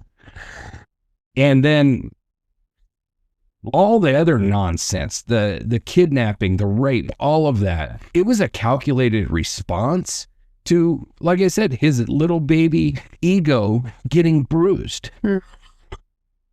And what's crazy is the speed, because moments before, here's this young, pretty 18-year-old who's laughing and carrying on and, joking, and she just wants some candy so she can go home. I could see my daughters doing the same damn thing, Oh, I just want, some candy, and she's probably going to go home and put on a movie and sit there and eat her candy and watch it. And then moments later, she's executed by being shot in the head by this madman. And you would know better than me, but I imagine, an attractive woman probably gets hit on, multiple times a day. You know what I mean? So for Anna, this was probably nothing. She was probably used to advances and then rebuffing them and moving on and never even mentioning it, nothing. Yeah. But who would have guessed that this psychopath was going to take it so freaking personal? So, we jump into our theories section. They're really not theories. We know what happened, but, this is really kind of more of a discussion. So what if Anna Franklin hadn't stopped at Polk's Pick It Up on May 29th, 2005? What if Jennifer Holliday had taken a different route down Paul Avenue? What if Sheriff's Patrol had cruised by, or a neighbor had heard the shotguns roar? These what-ifs haunt Lufkin, Texas, gnawing at families. I'm sure that Jennifer will always be plagued by the what-ifs, They form the preventability theory, asking a painful but a vital question. Could this tragedy have been stopped? The timeline offers clues. Piece of shit, age 34, encountered Anna, age 18, at Polk's Pick It Up minutes before the violence. There's no evidence that it was a premeditated plan, like I said. And there's no, stalking reports and threats that date back years, or like there is in some of these cases, no restraining orders. Yet warning signs lingered. Parnell, a casual acquaintance of Anna's mother, had a history of arrests, possibly including assaults. He was obviously volatile, and he was guilty of domestic abuse. Or at least he had been charged with domestic abuse. The charges ended up being dropped, but he's a wife-beating piece of shit, is really what it comes down to. Why didn't anybody see this coming? Forensic analysis suggests a chilling answer, and that is that the system wasn't built to catch it. That's the tragedy's core. Lufkin in 2005 wasn't a place where you feared ambushes. Paul Avenue, a rural stretch off Highway 69, was lined with scrub trees and timber lots where cars passed sparingly. Its isolation felt safe, a hallmark of small-town life, but it also enabled crimes like this. The South Side's working-class community trusted its familiarity, yet it lacked the infrastructure, cell phone towers, patrols to match. When Parnell's rage ignited, no one was there to intervene. So consider the sequence. Anna rebuffed dipshit, worthless bastards, his advance at the store, a routine act for a confident, pretty young woman. He followed, armed with his shotgun, the shooting on Paul Avenue, Jennifer's wounds, Anna's fatal shot unfolded in moments. Anna's 911 attempted call, likely thwarted by a dead cell zone. Whatever, it didn't connect. Her calm focus, a testament to her courage. If that call had reached dispatch, deputies might have arrived in time, although it's very doubtful. I mean, it was... They may have prevented the rape, but Anna would probably... Well, that's what I'm saying is if anything was possible, that may have been what was possible. Yeah, maybe. But it was so quick, I doubt that anybody could have responded fast enough. I really don't. I mean, he literally, once they stopped, he got out of his truck, he walked over, he shot Anna in the head, and he dragged Jennifer out and threw her in the truck, and they were gone. So, I mean, it had to have been a cop, like, right there in order to get there fast enough. So, it's easy to sit there and say, what if, but honestly, on that what if, I just don't think it was possible, and the what if theory isn't about blame, it's about missed opportunities. Parnell's arrests should have raised red flags, and that I see in so many of these cases. And like I said at the beginning of the show, I don't know what the answer is, but there's got to be an answer. These bastards, we see it coming. And I don't know if have you ever seen, have you ever watched Evil Lives Here? And it always starts out with, but there had been signs. Yes. Nobody knew that this psychopath was going to end up murdering his whole family, but there had been signs. And that's always the case with all of this kind of stuff, is there had been signs. How do we as a society identify those signs and then do something about it? I don't know for sure. I do know that when they closed down so many of we used to call them insane asylums, call them mental health hospitals, call them whatever you want to, but they closed down so many of them, and they took away the ability to have people involuntarily committed. I think that was a huge mistake. Okay, so they closed a lot of them down, though, because people were abusing the people inside. They were actually using them to do testing on. Yeah, but that really predates when they closed them. Okay. Well, some of them were closed because of that. Yeah, I mean, there was some terrible stuff went on, especially earlier in or 1900s, early 1900s, and especially back into the 1800s, where they were doing, lobotomies and electroshock therapy. Of course, that shit went on, way into the 1900s as well. But, a lot of that kind of stuff, that's not what I'm talking about. But they did almost completely take away the ability to involuntarily commit somebody. And now for you to be in a mental health facility, you pretty much have to be there voluntarily, or the court, the court orders you into there. But that's very difficult. That isn't a case of you're going to hurt somebody and therefore we're going to commit you before you do. That's a case of you already hurt somebody and you're not legally fit to stand trial. And so now, and I'm talking about the interim period between we know this person's a whack job and this person has just killed somebody or, committed a horrendous crime. I mean, frankly, and I know you know this story, we've got one of the psycho bastards in our jail right here. And he should be locked away for the rest of his freaking life. And if they want to lock him away in some funny farm in some mental health facility, then so be it, whatever. I don't think it's strong enough. But he needs to be locked away. Yes, he does. And they just struck a plea deal with him. So I don't know what's going to happen, but apparently he can't be tried for the crime he committed. I don't know. It's a big mess of shit, but you just noticed the look on my face. You're like, son of a bitch. Why did I tell her that? And thus Angela goes into agoraphobia forever.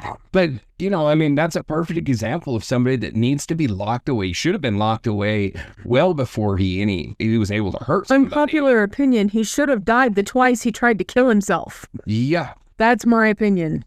Well, something needs to be done with these people, and it needs to be done before they end up hurting somebody. And how many of these freaking cases do we hear where there's like a crazy stalker and they have a laundry list of, the Brit dude from Holly Bobo's case, Terry Britt, who was like her neighbor, whatever. There's like a laundry list of restraining orders and cases of him stalking random women and shit like that. But you wait until he kills somebody, you wait until he rapes somebody before you can do something.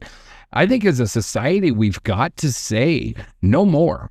Mm-hmm. Yes, people have rights, but as a society, we also have rights to protect ourselves from those that are not safe. And if they're mentally ill, I'm sorry, I understand mental illness. I've worked actually in that industry. I've known a lot of wonderful people that have mental illness. I understand those struggles, but that doesn't mean that you just get a free pass to harm people. No.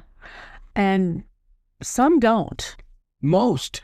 I would say, because you're speaking to someone who kind of falls under that right now, but I'm not going to go out and hurt somebody because of it. A lot of us have, mental health issues that we deal with, and it's something that we shouldn't have any fear or any embarrassment about saying that, we have our issues that we deal with.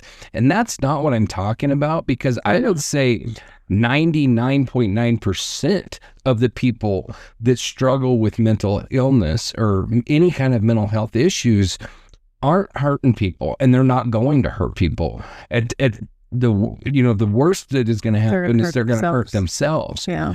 But there is a tiny fraction that are a danger to others. Mm-hmm. And we have to have a way to identify them and lock their ass away to prevent them from hurting somebody else. And not just in a facility where they're painting trees and rainbows all day. Yeah, I frankly, if they haven't committed a crime and they're just unstable and unsafe, then that's different. I don't think that the facility should be like a prison. I think that they should be getting mental health treatment. I think they should be getting care. And I think it should be, relatively pleasant environment. If we're talking about psychopaths that kill people or harm people, I don't give a shit what happens to them. Padded room. At that point. Because we're not talking about treating them. We're not talking about rehabilitating them. We're talking about locking their ass away. Mm-hmm. And so whatever. But I'm talking about the ones that we identify like this guy. Who knows? But if he would have been identified young and when he first started showing these violent tendencies and locked up in a place where he couldn't hurt anybody, maybe he'd still be there because, maybe you can fix him. But Anna would be alive and Jennifer wouldn't be injured both mentally and physically. Yeah. She would probably be a great paramedic by now. Or nurse or whatever. Right. Because she was thinking about going on, wasn't she? Yeah, she was either going to go on, because she was an EMT. I know I've said paramedic a couple times, but she was an EMT. I don't know the classifications in Texas. In Wyoming, you can either be a basic, an intermediate, or a paramedic. And that just comes with, you can do different stuff depending on your level. I don't know how Texas is, if they have like an intermediate, and if that's what she was, I don't know. But she was going to go on to become a paramedic, right, or a nurse. Right. And she would have. And she would have been great at it. Most definitely. And, the frustrating thing for me is we have these guys that, like this piece of shit, and there must be something with the last name Parnell. If there's Kenneth, what's up with that? Yeah. But, I understand that, like the people that have mental health, are they related somehow? I don't know. Not that I could find, but I understand that, when people have mental illness and mental health issues and stuff, they're still valuable people. But so are the ones that end up becoming their victims. So like with this piece of shit, at risk of, locking him away because, we don't want to create a stigma around mental health or whatever, we end up losing Anna, and in many respects, losing Jennifer too. She's still alive, but she isn't able to contribute in the same way that she would have. And some of these psychotic bastards end up killing multiple people. And so where do you draw the line? And he probably would have. And he, absolutely he would have. If he would have gotten away with this, it would have just been a matter of time before some other woman was like, no, sleazeball, I don't want to go home with you. And then he'd have done it again. Yeah. So I don't know, but I do know that we need a way to save ourselves from people like this. And almost unequivocally, we identify them well before they end up hurting somebody. Yeah. Very, very seldom are we reading about somebody that just came in out of the blue. I mean, just uncorked. Yeah. I mean, we're talking about like Israel Keys. That's one that really just came out of the blue.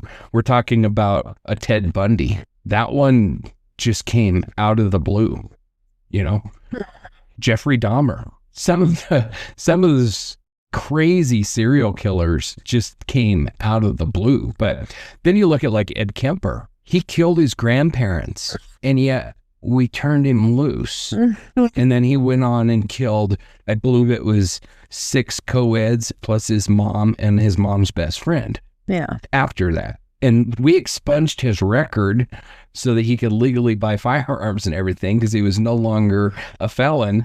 And so he was able to purchase the firearms that he used in his serial killings. And so, that's what I'm talking about. It's rare, but the few that I listed that just kind of come out of the blue, you never saw them coming. There was no real way to prevent it because we didn't see it. But 9 out of 10 of them have a long history of all kinds of issues and crimes and stuff and how many times do we sit here and say, this son of a bitch should have been locked away forever for this crime. He should have been locked away for that crime. And instead we just wait until, Kenneth Parnell. That son of a bitch should have been locked away before he ever even got close to Stephen Stain. Yeah. Exactly like the guy you just brought up that we both know. Yes. If he'd have been locked up or kept. Right. The last time. Right. The one gal would still be alive. I'm 100% believe that. Yeah. In my soul. And no one's going to change my mind on that. Yeah, I'm right there with you. I agree. And I know what state I'm at for that. On that. Yep. And so I don't know what the answer is. I wish that there was a good, easy answer, but there's just not. I don't know. But I do think that it's a mistake to just say everybody that has mental health issues is free to live in society until they hurt somebody. Mm-hmm. And I do really seriously have a problem with that whole mentality of, we can't do anything until you hurt somebody. Yeah. Maybe we need stricter penalties for activities like stalking, because Well, they're finally getting stricter penalties for animal abuse, which they say is a gateway. yeah, but I mean, there's a lot of times that people face stricter penalties for animal abuse than they do for like stalking somebody. That's true. And like the whole stalking thing. And cyber crimes have to catch up. Yeah. And, like the whole stalking thing, I mean, granted, there's no physical violence yet, but I mean, the mental toll. It's a violation. The mental toll on somebody that's being stalked. I actually went through that. Somebody stalked me once when I was younger, but wasn't much of a concern to me. She just would like park at my house and like watch me. I don't know. It was weird, but whatever. Didn't really bother me. But then I went through it with a significant other who was being stalked, and the mental toll was unreal. Like I couldn't sleep. I went weeks without sleep because I would be up all night patrolling the freaking house because I would think this psycho was going to try to break in, was going to try to do something, And so the mental toll on somebody that is being stalked is unreal. And we should be able to punish that by locking some bastard away. And it's not just dudes. No, it's not. It's not just dudes. But I do know, like, I mean, I saw the whole blow your bunny thing years ago when was that Fatal Attraction came out. Yeah. I've known a few of them women like that. Yeah. The one that used to park and watch me, I'm not so sure wasn't a little bit inclined that way, but she ever had the opportunity. I was going to say, if you looked up the name, like maybe this is somebody we should be covering now. Actually, as it turns out, I know for a fact that she got married and has a family and is living a very normal life. Good. But we all do shit when we're teenagers that's true. We're all mentally ill between the ages of, I don't know, maybe 12 and 19 or so. I think. I was 23. Yeah, I was being nice, but yeah, you're probably right. I mean, as teenagers, 40s are to learn the lessons. Just don't hurt anybody while you're learning them. Exactly. So what turns a man into a killer on a single night? I think that it really comes down to he was a nut bar, and he displayed a progression towards this. I wasn't able to find a whole lot of detail in like the specifics of his domestic violence cases and stuff like that, exactly what happened, but I suspect it was probably something like we alluded to, with a slight, maybe his girlfriend, wife, whatever. I don't think he was married, so maybe his girlfriend said, "I'm done with you, psycho, and I'm leaving," and he just couldn't handle it. I kind of would guess that that's the way it was. I don't know, but whatever it was, it progressed to a point that he would do something like this and take a life so publicly. Yeah. This son of a bitch was going to kill somebody regardless. And if he wasn't such a stinking sleazeball scumbag, he maybe would have had a girlfriend, and then he would have ended up murdering her because she was going to leave him or whatever. But he's a creepy bastard. I mean, you looked up his picture. Oh yeah. He's from everything I heard about him, he just was that guy. When he approached Anna, it would have been like, I'm sure it would have been like, oh God, no. Like, no freak. Alicia Silverstone plus F. Yeah, like he's a total sleazeball. Yeah. But it was inevitable. It was going to happen. At the end of the day, I don't really have any theories about it all. I don't really, there's nothing to really analyze as far as that goes. It's a tragedy that I feel could have been avoided. And I think that as we talk about advocacy, with so many of these cases, we end with advocacy. And I personally feel like we need to be advocates for some system that can deal with these people before they kill somebody. And what that looks like, I'm not entirely sure, but I think that it's a critical step that we need to take to where when you're an obvious threat, when you're a budding psychopath, we can catch you and keep you away from society. Can we fix you? Probably not. Like the list of names that I went through before, Israel Keys, Ed Kemper, all of them, John Wayne Gacy, Ted Bundy, all of those, there ain't no fixing them people. No. They're broken permanently. Yeah. But if we could have caught them before they were able to put their sick-ass fantasies into reality, think of who we could have saved, the number of people we could have saved, and then their uncalculable contributions to society that would have been made. But so that brings us to this, and that is, it's time to pause and set aside the facts, the timelines, the theories that fill this case.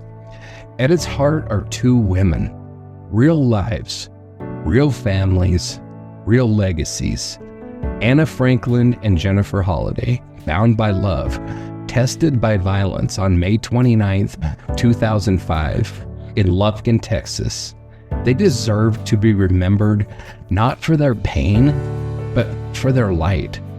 This is their tribute, a moment to honor who they were and what they mean. Anna Franklin was 18, a spark just beginning to shine. Fresh from high school, she was a young woman of kindness, her laughter warming Lufkin's south side. Babysitting that night, she rode with her cousin Jennifer, stopping at Polk's Pick It Up, a routine errand, a Sunday night like any other. She had no criminal record, no reason to fear, yet she never made it home. Hold that truth. Anna never made it home. Her funeral likely drew hundreds. Lufkin's community shattered. Her parents, Robin, and family buried a daughter, a grief no one should bear. Friends spoke of her loyalty, her joy, how she brightened rooms with her presence. They didn't dwell on crime scenes or courtrooms. They celebrated a girl who loved fiercely, trusted openly, and lived with a heart full of promise. Anna deserved college, love, a career, decades of birthdays. Instead, her name marks a headstone, stolen too soon. She deserves more, not as a statistic, but as a vibrant soul, remembered for how she lived, full of light, not shadow.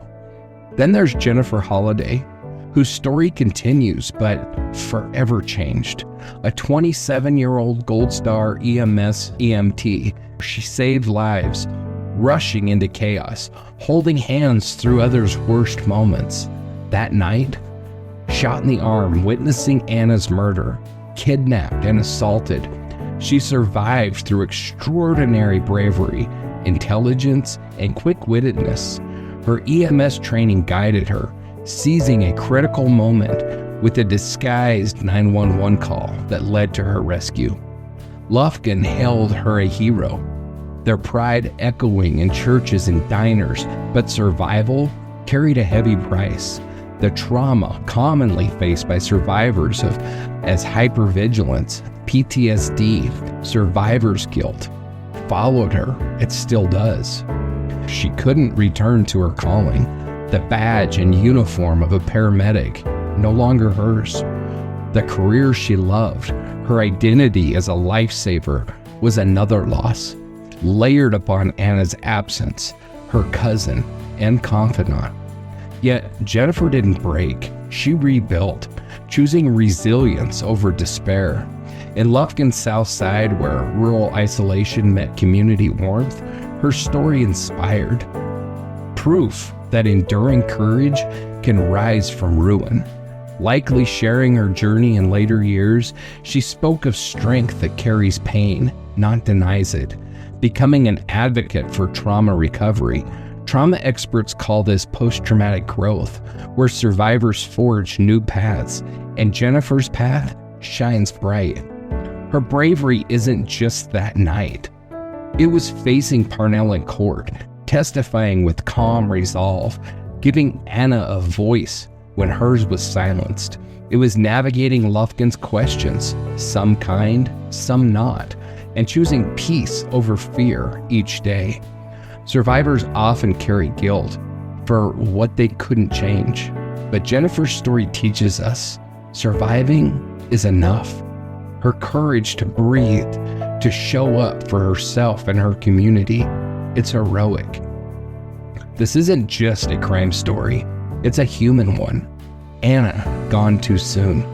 Loved deeply, remembered always. Jennifer, still here, still healing, still strong. Their bond, Lufkin's heart, reminds us of the spirit that endures. In a town where vigils lit the night for Anna, where Jennifer's resilience became a beacon, their legacy lives in every shared story, every act of love. We all face heartbreak, moments that demand we survive. Not like Jennifer's, perhaps, but in our own griefs and struggles. Her story offers a lesson. When you think you can't go on, remember Jennifer.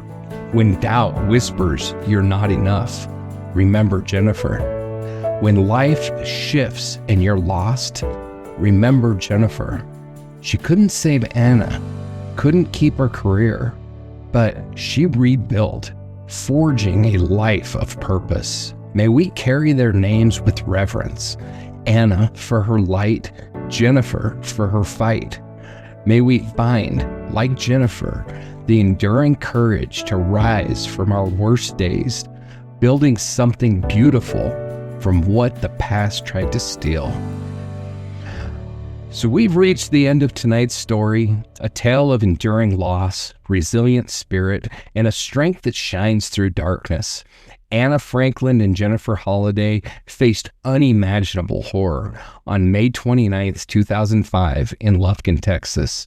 But their legacy is more than tragedy. It's a testament to courage and love. This case shook Lufkin's South Side, a close-knit community where neighbors share more than streets. Its ripples reached far beyond, touching anyone who's heard Jennifer's story. Her courage isn't just inspiring, it's a lesson in what it means to keep going, to redefine yourself when life tries to break you. Anna Franklin was 18, a young woman whose life mattered deeply. Her kindness, her vibrancy, her place in Lufkin's heart deserved decades more. Her loss reminds us why we tell these stories, with unflinching honesty, with care, ensuring Anna's name lives, not as a headline, but as a light that endures. And for Jennifer, survival was only the start. Likely facing career challenges as a paramedic, she lost her cousin, her sense of safety, but never her resilient spirit. Her quick-witted 911 call, her intelligence under pressure, her bravery in court. They redefined strength, inspiring Lufkin and beyond. I hope we carry that with us, finding our own grit in tough times. If this story moved you, consider supporting survivor advocacy in your own community. Donate to local crisis centers, share this episode, or simply listen to someone who's faced hardship. It makes a difference. We've listed resources to show in the show notes for those dealing with trauma, grief, or abuse. You are not alone. Help is there. We'd love to hear from you, your thoughts, case suggestions, and stories. Connect with us at darkdialogue.com or email info@darkdialogue.com. Find us on social media, Facebook, Twitter, YouTube, Discord. If you value what we do, support the show at patreon.com/darkdialoguepod or coffee.com/darkdialogue. Every share, review, or download keeps those voices alive. We'll return soon with another case, another story, another truth worth telling. Until then, stay safe, stay aware, and keep shining a light into the shadows. And keep the dialogue alive.